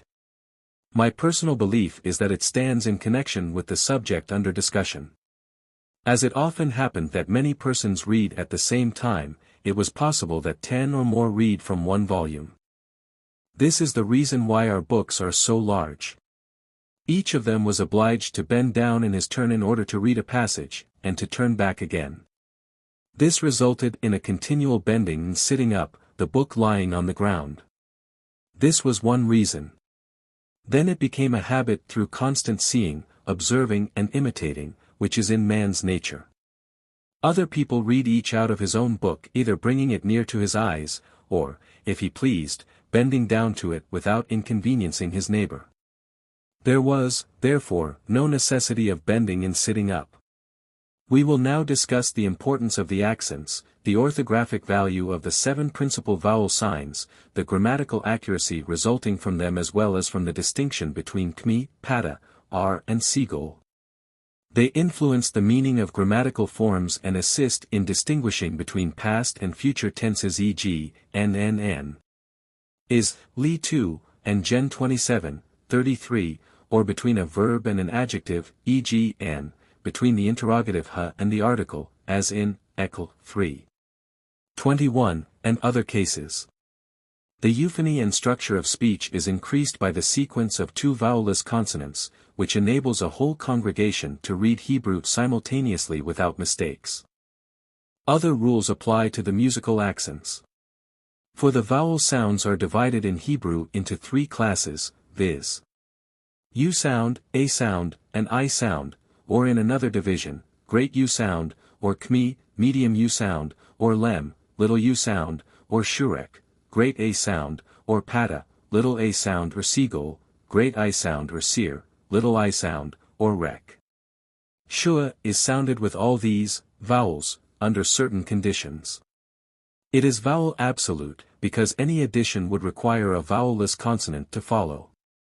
Kmi is followed by a long closed syllable, but not by Dage. In the first form Dage can only follow, if demanded by the exigencies of the second or third forms, the syllable being long, by one of the vowel letters Aleph or Ha, as in An. A syllable of this kind can also end in a vowelless consonant, as in Hos X 14. Lem also can be followed by a vowel letter which is Vav or Aleph as in An, or a syllable of this kind can be closed by a consonant as An. The vowel letters after are Aleph or Yod as in An. Ha, however, only in the second form, but not in the first. Shurek is free for all three forms. It can be followed by a vowel letter, or Dage, or vowelless consonant. Its long vowel is expressed by Vav only as N. Rek follows the rule of Shurek as in N. Pata and Seagull are not followed by a vowel letter in the first form, but are lengthened by the second form either for the sake of emphasis, or on account of the accent, or in the pause at the end of a sentence. The rules of the first form are obtained by considering the formation of each word separately, without any relation to the construction of the sentence with its variety of combination and separation, and long and short words. Then are obtained the 7 principal vowels in their original, unchanged form and the simple shua without queya. The second form deals with euphony in the construction of sentences. Occasionally elements of the first form are altered to please the second. The third form concerns the accents, and sometimes reacts on both preceding ones.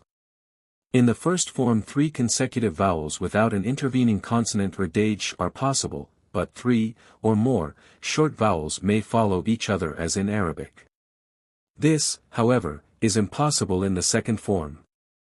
As soon as 3 vowels follow each other in the first form, the second one lengthens one of them to the quantity of a long vowel as in PS 31:12, Esthi 6. For Hebrew does not allow 3 consecutive vowels, except when a consonant is either repeated as in Cant 7. 3, or in the case of gutturals as in An, the reader being at liberty to read the first syllable, long or short. In the same way the first form allows the sequence of 2 long closed syllables. The second form, however, to prevent clumsiness of speech, shortens 1 long syllable as in An. It is obvious that the pronunciation of and similar forms is contrary to its vocalization, the second syllable being lengthened in spite of the pata, whilst the first is read short in spite of the kmi. The heightening of the second syllable is due to the tone, but not to make it slightly longer. Words as an, gen xx. 5:21. 6, remain therefore in the first form, because the smaller word has the tone. We also find with 2 kmi though in the past tense. The cause of this is to be found in the athna or soft pesach, and we say that this is possible in the second form on account of the pause. We follow this up till we find even with 2 kmi and zakef. The reason of this we find in a virtual pause, the word being entitled to athna or soft pesach, but other cogent reasons made athna and soft pesach in this case impossible. On the other hand we find these 2 accents with 2 patas, however strange this may be, e.g. The reason of pata in is found in examining its meaning, as it cannot stand in pause, and is necessarily connected with the following complement of the sentence. There are only a few exceptions as, Gen 21. 1. Because the verb completes the sentence logically, and can take kmi because of the pause. As regards, however, an, they should originally be an, but the transformation of the I sound with great pata, without any intermediate element, was too awkward, and therefore pata stepped in. The form belongs probably to the same class, because the root is, the are being changed into pada at the end of a sentence. We marvel why the forms have the accent on the first syllable which is read long, although it has seagull. We must, however, consider that, if the first syllable remains short, Hebrew phonology would require the second syllable to be read long and with accent, and a slight quiescent would creep in between the second and third radicals. This would be inelegant, which is not the case in the first syllable, which must have this quiescent and has also room for it. This lengthening of the penultima corresponds to, but not to. For when the word has athna or soft pesach, it is corresponding to. This shows the necessity of lengthening the vowel in an. We consider forms like and likewise strange, because the pada of the first syllable is read long. We soon discover, however, that they are forms with pada on account of the guttural. For this reason they undergo no change in the status constructus, as do an, Gen 15. 18, Exodus 12. 6, which are formed like. Then we find, and with seagull and vowel letters. If we consider the first instance, we find it to be a form, the second radical not being long, but always forming a closed syllable with pada. We are now to read instead of pada, because no a sound can precede a silent h, unless it be kmi. Kmi is long, whilst the second radical of a verb can never have a long vowel, except when read with a vowel, or when followed by aleph as in. It is for this reason that is read with seagull, which is the shortest vowel imaginable, but interchanges with r when the second form requires to replace the one by the other at the ends of sentences. There is almost no necessity for the h of except in the pause or with the accent, and is eased by dage as in an, Exodus 33. 5, in which cases the h has no function. This is not the case, with in. In, there is no dage, the being preceded by r and being a radical. H, however, is considered to be so weak that it is both graphically and phonetically omitted in an. How could it, then, close a syllable vocalized by r? It was, therefore, left to seagull, the slightest vowel, at all events, in the first form. The second form changed it into seer, when standing in pause. It appears likewise strange that, and similar forms have r in the construct state, but seagull in the absolute. We should think the reverse to be correct. But if we consider that the third radical, viz. a silent h is treated as altogether absent, and those nouns have the forms of, nothing but seagull will serve till some circumstances bring it out with a long vowel as in, an. Seagull becomes r to take the place of, small, pada in an. Words of the first form can be altered by the second as to the vowels, but not as to the pronunciation. The word has seer in the absolute state, seagull in the construct. Occasionally the latter is lengthened by the tone as in, est 2. 5, with the seagull of the first form in other cases the tone precipitates it, although it has r according to the first form, as in, Gen XXX. 24, in segellate forms with the accent on the last syllable seer is no longer perplexing. The author of this profound science held secrets which are unknown to us. We may have discovered some by means of which he intended to stimulate our investigation as we have said above, with regard to. Or we might find out the rules of distinguishing between past and future, infinitive and participle of the passive voice, e.g., Gen 49. 29, with kmi, and, number 27. 13, with pada. The Masoretic text vocalizes 3 times, Leviticus 8. 15, 19, 23, with kmi, although syntactically speaking the words stand only virtually in pause. There are many instances that the seagull after zarka has the force of athna, or soft pesach, or zakef, causing an alteration of the first form. If I wished to enlarge in the subject, the book would become too lengthy. I only desire to give thee a taste of this profound study, which is not built on haphazard, but on fixed rules. 81, Al Khazari, this is sufficient to enlighten me on the wonderful character of the Hebrew language. Now I desire the description of a servant of God according to your conception. Afterwards I will ask thee for thy arguments against the Khazarites. Then I should like to hear the principal articles of faith and religious axioms. Finally, I wish to know which branches of ancient study have been preserved among you. Finished is the second part, and we begin. Part 3. The Rabbi, according to our view, a servant of God is not one who detaches himself from the world, lest he be a burden to it, and it to him, or hates life, which is one of God's bounties granted to him, as it is written, "The number of thy days I will fulfill, thou shalt live long." Exodus 23. 26. On the contrary, he loves the world and a long life, because it affords him opportunities of deserving the world to come. The more good he does, the greater is his claim to the next world. He even reaches the degree of Enoch, concerning whom it is said, "And Enoch walked with God," Gen v. 24, or the degree of Elijah, freed from worldly matters, and to be admitted to the realm of angels. In this case he feels no loneliness in solitude and seclusion, since they form his associates. He is rather ill at ease in a crowd, because he misses the divine presence which enables him to dispense with eating and drinking. Such persons might perhaps be happier in complete solitude, they might even welcome death, because it leads to the step beyond which there is none higher. Philosophers and scholars also love solitude to refine their thoughts, and to reap the fruits of truth from their researches, in order that all remaining doubts be dispelled by truth. They only desire the society of disciples who stimulate their research and retentiveness, just as he who is bent upon making money would only surround himself with persons with whom he could do lucrative business. Such a degree is that of Socrates and those who are like him.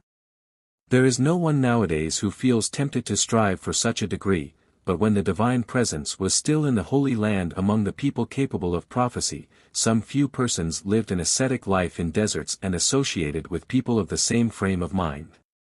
They did not seclude themselves completely, but they endeavored to find support in the knowledge of the law and in holy and pure actions which brought them near to that high rank. These were the disciples of prophets. He, however, who in our time, place, and people, whilst no open vision exists, 1 Sam. 3. 1. The desire for study being small, and persons with a natural talent for it absent, would like to retire into ascetic solitude, only courts distress and sickness for soul and body. The misery of sickness is visibly upon him, but one might regard it as the consequence of humility and contrition.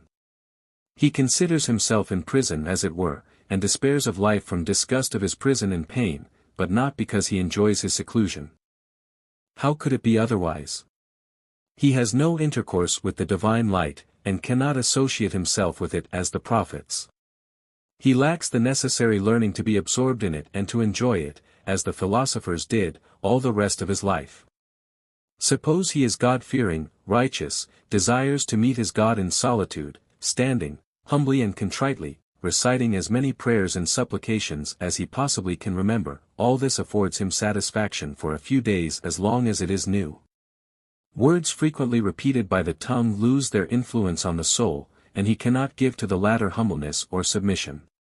Thus he remains night and day, whilst his soul urges him to employ its innate powers in seeing, hearing, speaking, occupation, eating, cohabitation, gain, managing his house, helping the poor, upholding the law with money in case of need.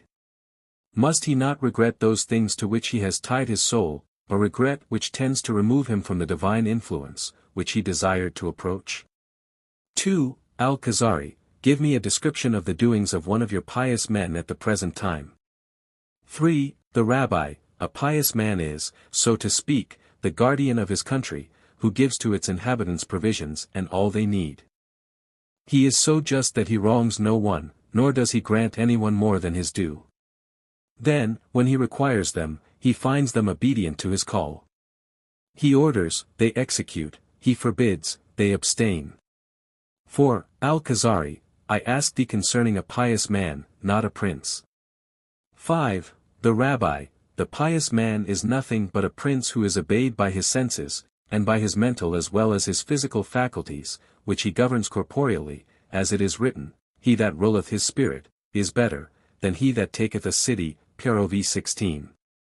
32. He is fit to rule, because if he were the prince of a country he would be as just as he is to his body and soul. He subdues his passions, keeping them in bonds, but giving them their share in order to satisfy them as regards food, drink, cleanliness, etc. He further subdues the desire for power, but allows them as much expansion as avails them for the discussion of scientific or mundane views, as well as to warn the evil-minded. He allows the senses their share according as he requires them for the use of hands, feet, and tongue, as necessity or desire arise. The same is the case with hearing, seeing, and the kindred sensations which succeed them, imagination, conception, thought, memory, and will-power, which commands all these, but is, in its turn, subservient to the will of intellect. He does not allow any of these limbs or faculties to go beyond their special task, or encroach upon another. If he, then, has satisfied each of them, giving to the vital organs the necessary amount of rest and sleep, and to the physical ones waking, movements, and worldly occupation, he calls upon his community as a respected prince calls his disciplined army, to assist him in reaching the higher or divine degree which is to be found above the degree of the intellect. He arranges his community in the same manner as Moses arranged his people round Mount Sinai. He orders his will-power to receive every command issued by him obediently, and to carry it out forthwith. He makes faculties and limbs do his bidding without contradiction, forbids them evil inclinations of mind and fancy, forbids them to listen to, or believe in them, until he has taken counsel with the intellect. If he permits they can obey him, but not otherwise. In this way his will-power receives its orders from him, carrying them out accordingly. He directs the organs of thought and imagination, relieving them of all worldly ideas mentioned above, charges his imagination to produce, with the assistance of memory, the most splendid pictures possible, in order to resemble the divine things sought after. Such pictures are the scenes of Sinai, Abraham and Isaac on Moriah, the tabernacle of Moses, the temple service, the presence of God in the temple, and the like. He, then, orders his memory to retain all these, and not to forget them. He warns his fancy and its sinful prompters not to confuse the truth or to trouble it by doubts. He warns his irascibility in greed not to influence or lead astray, nor to take hold of his will, nor subdue it to wrath and lust. As soon as harmony is restored, his will-power stimulates all his organs to obey it with alertness, pleasure, and joy. They stand without fatigue when occasion demands, they bow down when he bids them to do so, and sit at the proper moment. The eyes look as a servant looks at his master, the hands drop their play and do not meet, the feet stand straight, and all limbs are as frightened and anxious to obey their master, paying no heed to pain or injury. The tongue agrees with the thought, and does not overstep its bounds, does not speak in prayer in a mere mechanical way as the starling and the parrot, but every word is uttered thoughtfully and attentively. This moment forms the heart and fruit of his time, whilst the other hours represent the way which leads to it. He looks forward to its approach, because while it lasts he resembles the spiritual beings, and is removed from merely animal existence. Those 3 times of daily prayer are the fruit of his day and night, and the Sabbath is the fruit of the week, because it has been appointed to establish the connection with the divine spirit and to serve God in joy, not in sadness, as has been explained before. All this stands in the same relation to the soul as food to the human body. Prayer is for his soul what nourishment is for his body. The blessing of one prayer lasts till the time of the next, just as the strength derived from the morning meal lasts till supper. The further his soul is removed from the time of prayer, the more it is darkened by coming in contact with worldly matters. The more so, as necessity brings it into the company of youths, women, or wicked people, when one hears unbecoming and soul-darkening words and songs which exercise an attraction for his soul which he is unable to master. During prayer he purges his soul from all that passed over it, and prepares it for the future.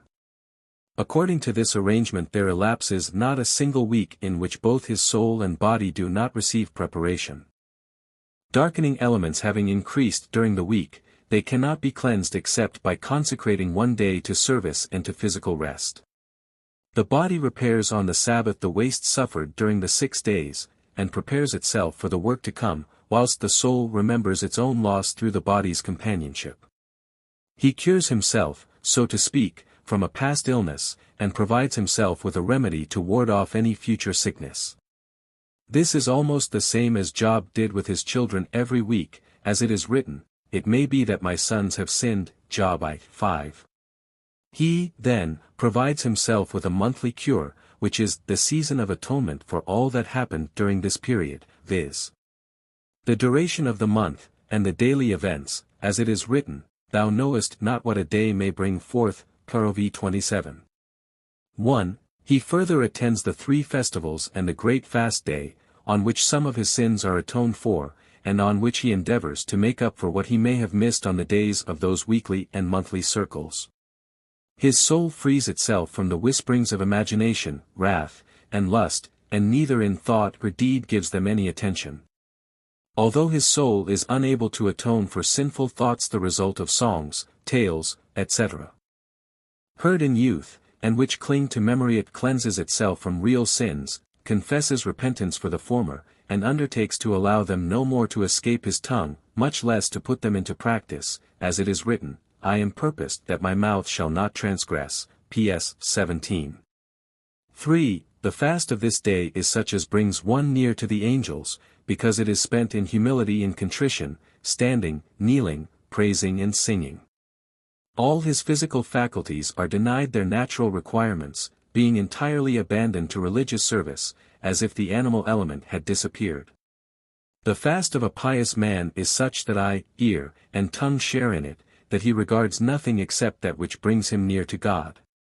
This also refers to his innermost faculties, such as mind and imagination. To this he adds pious works. 6. Al Khazari, dost thou refer to deeds generally known? 7. The Rabbi, the social and rational laws are those generally known. The divine ones, however, which were added in order that they should exist in the people of the living God, who guides them, were not known until they were explained in detail by him. Even those social and rational laws are not quite known, and though one might know the gist of them, their scope remains unknown. We know that the giving of comfort and the feeling of gratitude are as incumbent on us as is chastening of the soul by means of fasting and meekness. We also know that deceit, immoderate intercourse with women, and cohabitation with relatives are abominable, that honoring parents is a duty, etc. The limitation of all these things to the amount of general usefulness is God's. Human reason is out of place in matters of divine action, on account of its incapacity to grasp them. Reason must rather obey, just as a sick person must obey the physician in applying his medicines and advice.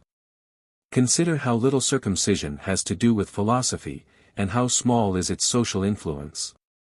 Yet Abraham, in spite of the hardship, the very nature of this command must have seemed at his age, subjected his person and children to it, and it became the sign of the covenant, of the attachment of the divine influence to him, as it is written, "And I will establish my covenant between me and thee and thy seed after them in their generations, for an everlasting covenant, to be a God unto thee." Gen 17. 7, 8.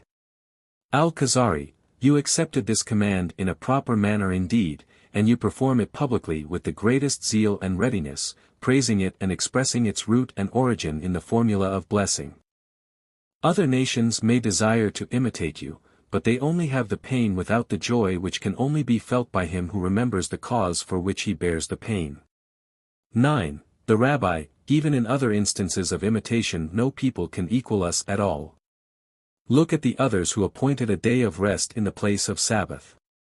Could they contrive anything which resembles it more than statues resemble living human bodies? 10. Al-Khazari, I have often reflected about you and come to the conclusion that God has some secret design in preserving you, and that he appointed the Sabbath and holy days among the strongest means of preserving your strength and luster. The nations broke you up and made you their servants on account of your intelligence and purity. They would even have made you their warriors were it not for those festive seasons observed by you with so much conscientiousness, because they originate with God, and are based on such causes as remembrance of the creation, remembrance of the exodus from Egypt, and remembrance of the giving of the law. These are all divine commands, to observe which you are charged. Had these not been, not one of you would put on a clean garment, you would hold no congregation to remember the law, on account of your everlasting affliction and degradation. Had these not been, you would not enjoy a single day in your lives. Now, however, you are allowed to spend the sixth part of life in rest of body and soul. Even kings are unable to do likewise, as their souls have no respite on their days of rest. If the smallest business calls them on that day to work and stir, they must move and stir, complete rest being denied to them. Had these laws not been, your toil would benefit others, because it would become their prey. Whatever you spend on these days is your profit for this life and the next, because it is spent for the glory of God. 11. The rabbi, the observant among us, fulfills those divine laws, viz. circumcision, Sabbath, holy days, and the accessories included in the divine law. He refrains from forbidden marriages, using mixtures in plants, clothes and animals, keeps the years of release and jubilee, avoids idolatry and its accessories, viz. discovering secrets only accessible by means of the Urim and the Thummim, or dreams. He does not listen to the soothsayer, or astrologer, or magician, augur or necromancer. He keeps the regulations concerning issue, of eating and touching unclean animals and lepers, abstains from partaking of blood and forbidden fat, because they form part of the 5 offerings of the Lord. He observes the sacrifices ordained for intentional and unintentional transgressions, the duty of redeeming the firstborn of man and beast. He brings the offerings for every child born to him, and whenever he is purged from issue and leprosy, pays the various kinds of tithes, visits the Holy Land 3 times in the year, observes the rules of the Paschal Lamb with all accessories, as it is, a sacrifice of the Lord incumbent upon every freeborn Israelite. He observes the laws of the tabernacle, the palm branch and shofar, and takes care of the holy and pure implements required for the offerings. He observes the sacrifices for his own purification, as also the regulation of the corner, the orla, and the fruits, holy to praise the Lord therewith. In short, he observes as many of the divine commands as to justify him in saying, I have not transgressed one of thy commands, nor forgotten, Deuteronomy 26. 13. There are further to be added vows and free gifts, peace offerings and self-denials. These are the religious laws, most of which are performed in connection with the priestly service. The social laws are such as the following: Thou shalt not murder, thou shalt not commit adultery, steal, give false testimony against thy neighbor, honoring thy parents, you shall love the stranger, you shall not speak untruth and not lie, such as concern the avoidance of usury, the giving of correct weights and measures, the gleanings to be left, such as the forgotten grapes, the corners, etc. The ethical laws are, I am the Lord thy God, thou shalt have no other God, and thou shalt not take the name of thy God in vain, with its corollary that God is all-present, and penetrates all the secrets of man, as well as his actions and words, that he requites good and evil, and that the eyes of the Lord run to and fro, 2 Chron. 16. 9, etc. The religious person never acts, speaks or thinks without believing that he is observed by eyes which see and take note, which reward and punish and call to account for everything objectionable in word and deed. In walking or sitting he is like one afraid and timid, who is at times ashamed of his doings, but on the other hand he is glad and rejoices, and his soul exults whenever he has done a good action, as if he had shown some attention to the Lord in enduring hardships in obedience to God.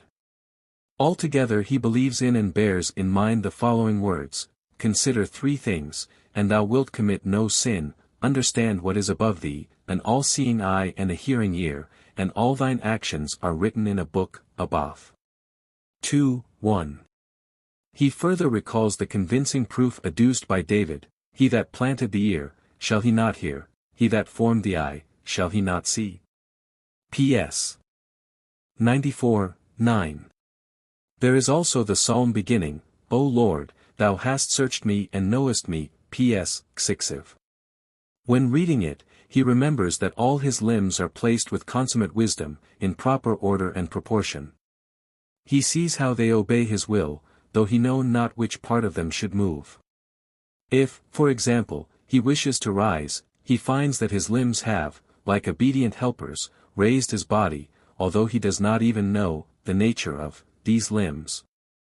It is the same when he wishes to sit, walk, or assumes any position. This is expressed in the words, thou knowest my down-sitting and mine uprising. Thou searchest out my path and my lying down, and art acquainted with all my ways. Ver. 2-3. The organs of speech are much finer and more delicate than these. The child, as thou sayest, repeats everything he hears, without knowing with which organ, nerve, muscle he must speak. The same is the case with the organs of breathing in singing melodies. People reproduce them quite harmoniously without being aware how it was done, as if their Creator produced them ever anew and placed them in man's service. Such, indeed, is the case, at least it nearly approaches it. One must not consider the work of creation in the light of an artisan's craft. When the latter, e.g., has built a mill, he departs, whilst the mill does the work for which it was constructed. The Creator, however, creates limbs and endows them continually with their faculties. Let us imagine his solicitude and guidance removed only for one instant, and the whole world would suffer. If the religious person remembers this with every movement, he first acknowledges the Creator's part in them, for having created and equipped them with the assistance necessary for their permanent perfection. This is as if the divine presence were with him continually, and the angels virtually accompanied him. If his piety is consistent, and he abides in places worthy of the divine presence, they are with him in reality, and he sees them with his own eyes occupying a degree just below that of prophecy. Thus the most prominent of the sages, during the time of the Second Temple, saw a certain apparition and heard a kind of voice, bath call. This is the degree of the pious, next to which is that of prophets. The pious man derives from his veneration of the divine influence, near to him, what the servant derives from his master who created him, loaded him with gifts, and watches him in order to reward or to punish him. Thou wilt not, then, find any exaggeration in the words he utters when retiring into a private chamber, with your permission, O honored ones, in reference to the divine presence. And when he returns he recites the blessing, He that has created man in wisdom. How sublime is this formula of blessing, what deep meaning is in its wording for him who considers it in the right spirit. Beginning with wisdom and concluding with the words, Healer of all flesh and doer of wonders, it furnishes a proof for the miraculousness visible in the creation of living beings, endowed with the faculties of expelling and retaining. The words, all flesh, encompass all living beings. In this way he connects his mind with the divine influence by various means, some of which are prescribed in the written law, others in tradition. He wears the phylacteries on his head on the seat of the mind and memory, the straps falling down on his hand, where he can see them at leisure. The hand phylactery he wears above the mainspring of his faculties, the heart. He wears the tzitzis lest he be entrapped by worldly thoughts, as it is written, that ye may not go astray after your heart and after your eyes, number 15. 39. Inside the phylacteries are written, verses describing his, unity, reward, punishment, and the remembrance of the exodus from Egypt, because they furnish the irrefutable proof that the divine influence is attached to mankind, and that providence watches them and keeps record of their deeds. The pious man, then, examines his sensations, and devotes part of them to God. Tradition teaches that the smallest measure of praise which it is man's duty to offer to God, consists in 100 blessings daily. First among these are the ordinary ones, then he supplements them in the course of the day by the blessings which accompany the savoring of odors, eatables, and things heard and seen. Whatever he does beyond those is a gain, and brings him nearer to God, as David says, My mouth shall show forth thy righteousness, thy salvation all the day, for I know not the numbers thereof. P.S. 71. 15. He means to say, Thy glory is not comprehended by numbers, but I will devote myself to it all my life and never be free from it. Love and fear no doubt enter the soul by these means, and are measured with the measure of the law, lest the joy felt on Sabbaths and holy days outstep its bounds and develop into extravagance, debauchery and idleness, and neglect of the hours of prayer. Fear, on the other hand, should not go so far as to despair of forgiveness, and make him spend all his life in dread, causing him to transgress the command given him to feel pleasure in all that sustains him, as it is written, Thou shalt rejoice in every good thing, Deuteronomy 26. 11. It would also diminish his gratitude for God's bounties, for gratitude is the effect of joy. He, however, will be as one alluded to in the words, because thou didst not serve the Lord thy God in joy. Thou shalt serve thine enemies, Deuteronomy 28. 47, 49, Leviticus 19. 17, zeal in reproving thy neighbor, and in study should not pass into wrath and hatred, disturbing the purity of his soul during prayer. He is deeply convinced of the justice of God's judgment. He finds in it protection and solace from sorrow and the troubles of life if he is convinced of the justice of the Creator of all living creatures, he who sustains and guides them with a wisdom which the human intellect is only capable of grasping in a general way, but not in detail. See how wonderfully conceived is the nature of the creatures, how many marvelous gifts they possess which show forth the intention of an all-wise Creator, and the will of an omniscient all-powerful being. He has endowed the small and the great with all necessary internal and external senses and limbs. He gave them organs corresponding to their instincts. He gave the hare and stag the means of flight required by their timid nature, endowed the lion with ferocity and the instruments for robbing and tearing. He who considers the formation, use and relation of the limbs to the animal instinct, sees wisdom in them and so perfect an arrangement that no doubt or uncertainty can remain in his soul concerning the justice of the Creator. When an evil thought suggests that there is injustice in the circumstance that the hare falls a prey to the lion or wolf, and the fly to the spider, reason steps in warning him as follows: how can I charge the All-Wise with injustice when I am convinced of his justice, and that injustice is quite out of the question? If the lion's pursuit of the hare and the spiders of the fly were mere accidents, I should assert the necessity of accident. I see, however, that this wise and just manager of the world equipped the lion with the means for hunting, with ferocity, strength, teeth and claws, that he furnished the spider with cunning and taught it to weave a net which it constructs without having learnt to do so, how he equipped it with the instruments required, and appointed the fly as its food, just as many fishes serve other fishes for food. Can I say aught but that this is the fruit of a wisdom which I am unable to grasp, and that I must submit to him who is called, the rock whose doing is perfect, Deuteronomy 32. 4. Whoever reflects on this will do as did Nahum of Gimzo, of whom it is related that no matter what happened to him, he always said, "This, too, is for the best." He will, then, always live happily, and all tribulations will fall lightly upon him. He will even welcome them if he is conscious of having transgressed, and will be cleansed through them as one who has paid his debt, and is glad of having eased his mind. He looks joyfully forward to the reward and retribution which await him, nay, he enjoys affording mankind a lesson of patience and submission to God, not less than gaining a good reputation. Thus it is with his own troubles, and also with those of mankind at large. If his mind is disturbed by the length of the exile and the diaspora and degradation of his people, he finds comfort first in acknowledging the justice of the decree, as said before, then in being cleansed from his sins, then in the reward and recompense awaiting him in the world to come, and the attachment to the divine influence in this world. If an evil thought make him despair of it, saying, "Can these bones live?" Ezek 37. 3. Our traces being thoroughly destroyed and our history decayed, as it is written, they say, our bones are dried, Ibid 11, let him think of the manner of the delivery from Egypt and all that is put down in the paragraph, for how many favors do we owe gratitude to God? He will, then, find no difficulty in picturing how we may recover our greatness, though only one of us may have remained. For it is written, Worm of Jacob, what can remain of a man when he has become a worm in his grave? 12. Al Khazari, in this manner he lives a happy life even in exile, he gathers the fruit of his faith in this world and the next. He, however, who bears the exile unwillingly, loses his first and his last rewards.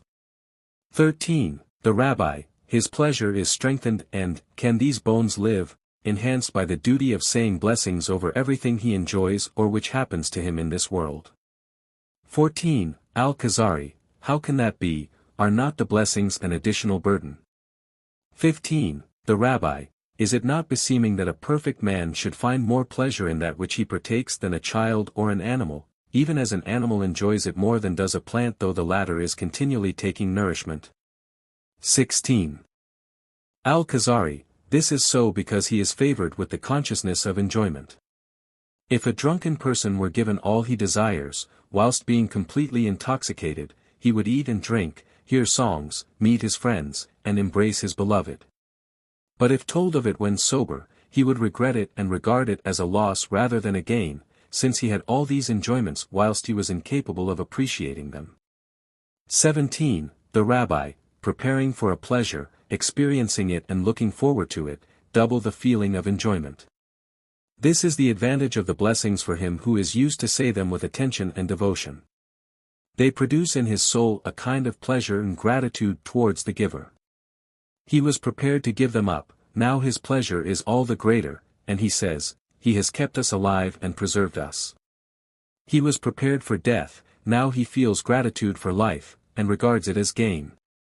Should sickness and death overtake thee, they will be light, because thou hast communed with thyself and seen that thou gainest with thy Lord.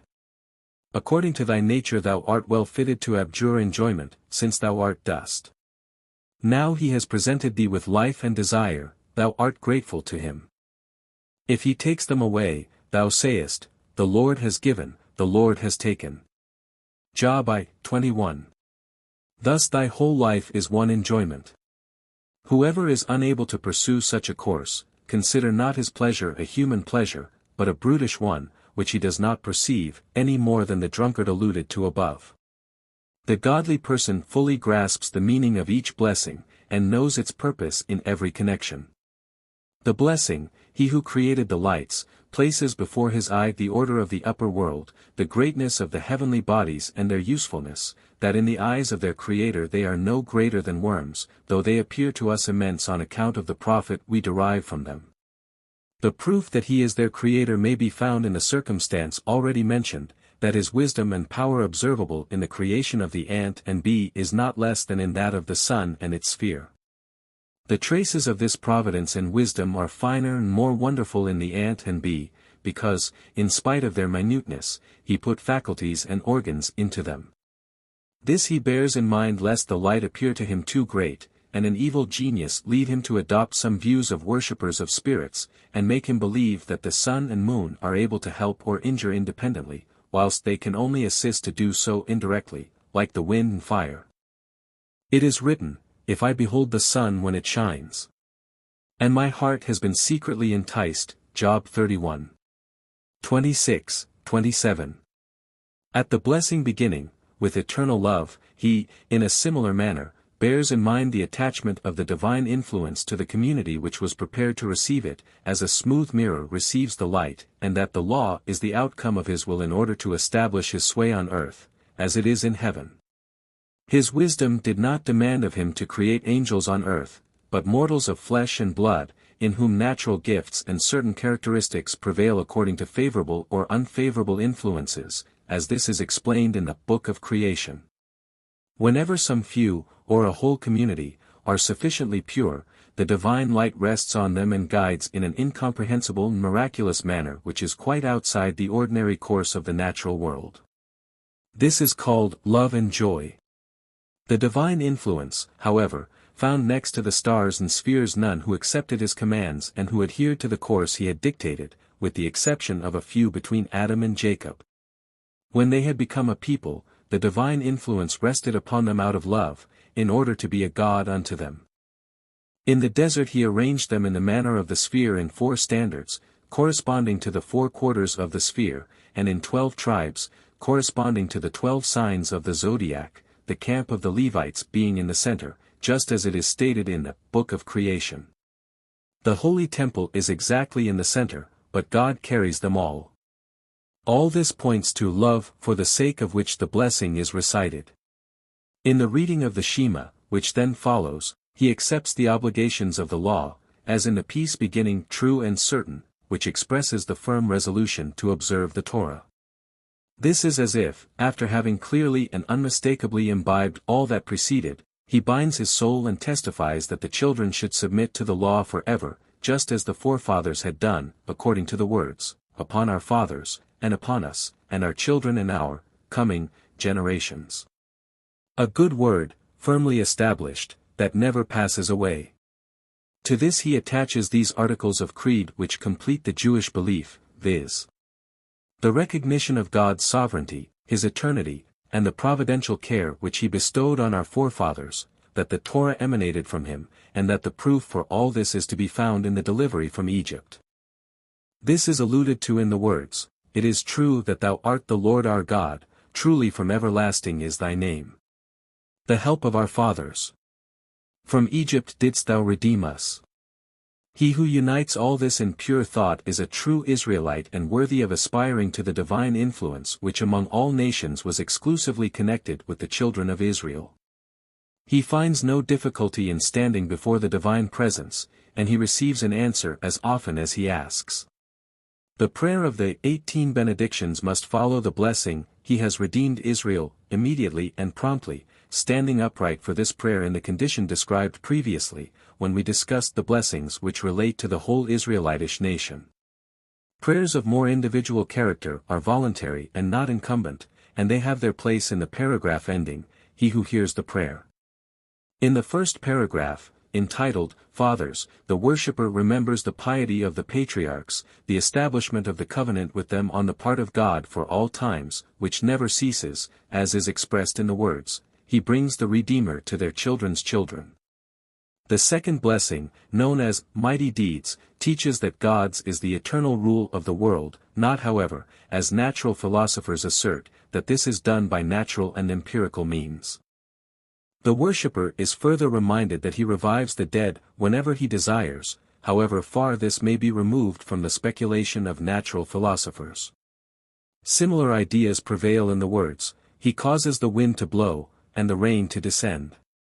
According to his desire he delivers those in bondage, as may be established by instances from the history of Israel." Having read these paragraphs which enlighten him in the belief that God keeps up a connection with this material world, the worshipper extols and sanctifies him by the declaration that no corporeal attitude appertains to him. This is done in the paragraph beginning, "Thou art holy," a blessing which inculcates belief in the attributes of sublimity and holiness commented upon by philosophers. This paragraph follows the others in which the absoluteness of God's sovereignty is laid down.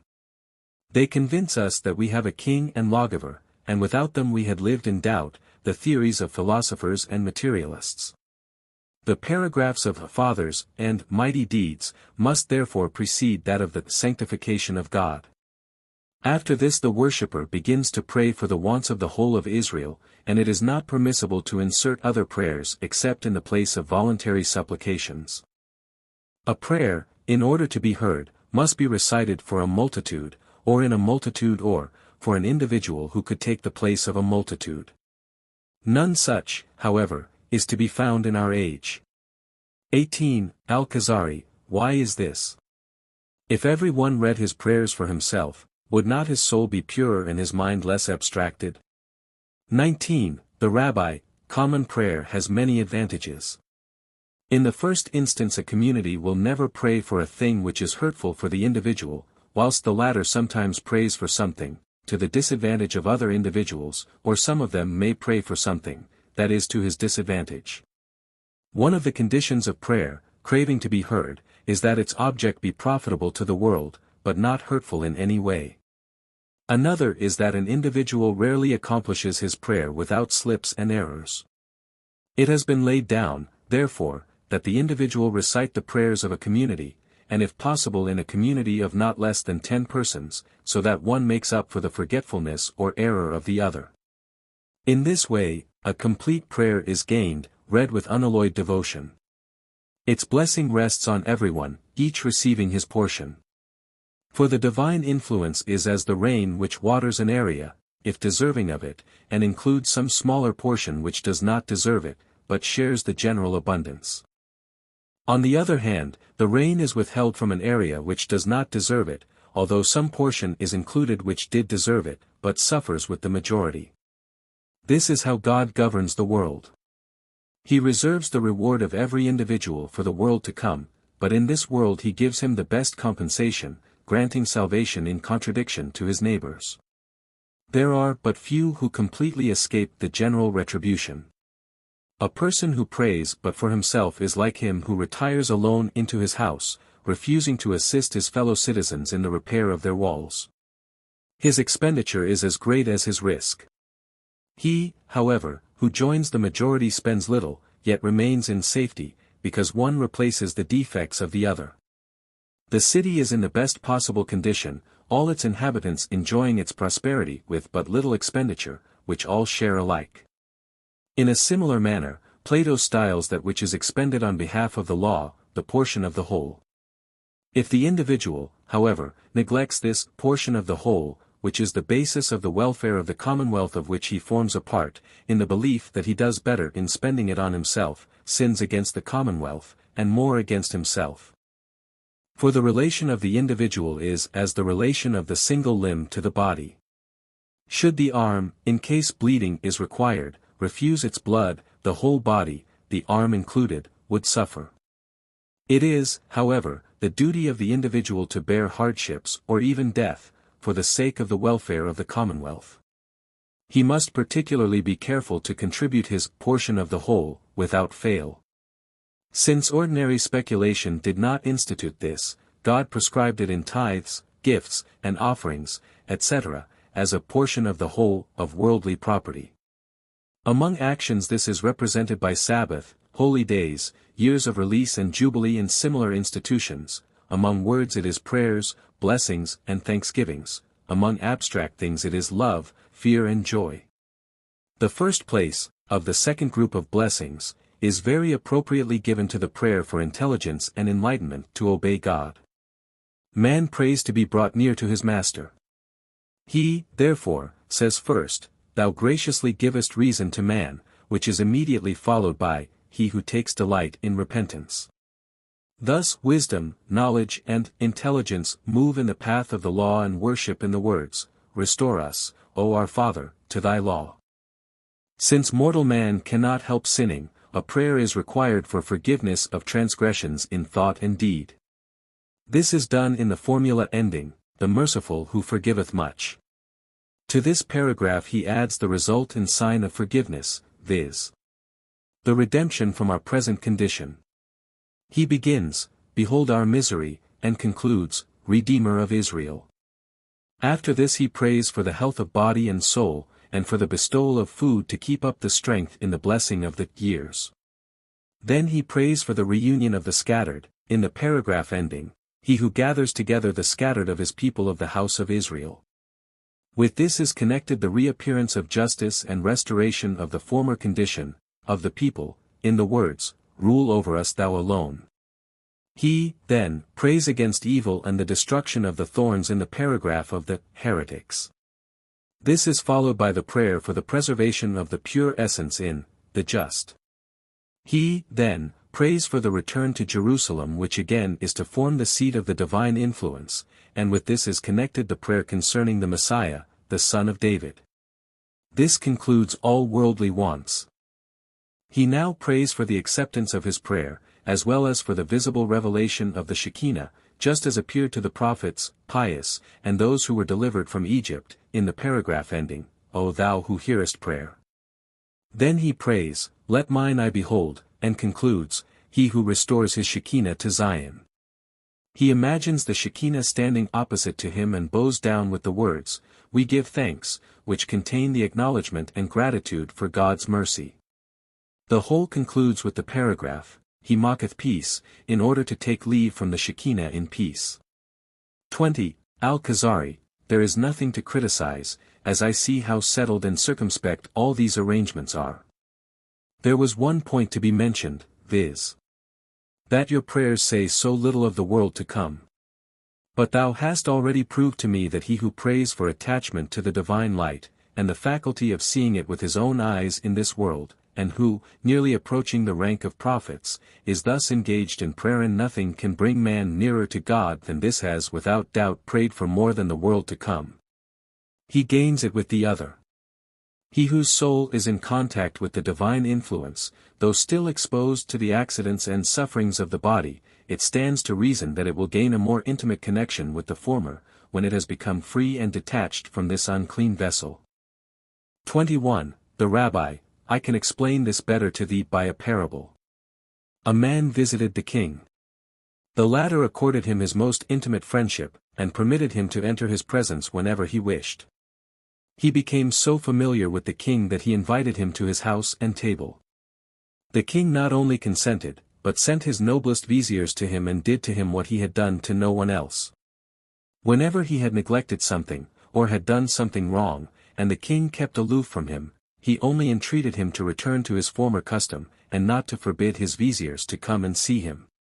The other inhabitants of the country only craved the king's protection when they undertook a journey, against robbers, wild beasts, and the terrors of the road. They were confident that the king would assist and take care of them during their journey, although he had never done so as long as they remained at home. Each of them boasted that the king cared for him more than for anybody else, thinking he had honored the king more than anybody else. The stranger, however, thought little of his departure, nor did he ask for a guard. When the hour arrived he was told that he would perish in the dangers of the journey since he had no one to take care of him. "Who gave you companions?" asked he. "The king," said they, "whom we have petitioned for assistance ever since we have been in this city, but we have not seen thee do likewise." "You fools," answered he, "is a person who called on him in the hour of safety not more entitled to expect his assistance in the hour of danger, though he did not open his mouth? Will he refuse his assistance to a man in the time of need after having responded to him during his prosperity? If you boast that he takes care of you because you have shown him honor, has any one of you done so much in this respect, took so much trouble in the execution of his commands, in keeping aloof from dishonor, in respecting his name and code as I did? Whatever I did at his command and instruction. As to you, you honor him according to your own conception and fancy, yet he fails you not.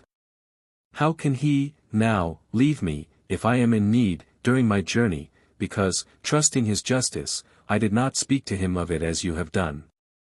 This parable is only meant for those who depart from the right course, and do not accept the words of the sages. But apart from this, our prayers are full of allusions of the world to come, and the utterances of the sages, which are handed down from the prophets, are studded with descriptions of paradise and Gehinnom, as explained before. Now I have sketched out to thee the conduct of a religious person in the present time, and thou canst imagine what it was like in that happy time and that divine place amidst the people whose roots were Abraham, Isaac and Jacob. They represent the essence of the latter, men and women distinguished by virtue, suffering nothing unbecoming to pass their lips. The godly man moves about among them, but his soul is not polluted by the improper words which he may hear, nor does any impurity adhere to his garment or dress from issue, or vermin, or corpses, or leprosy, etc., because they all live in holiness and purity.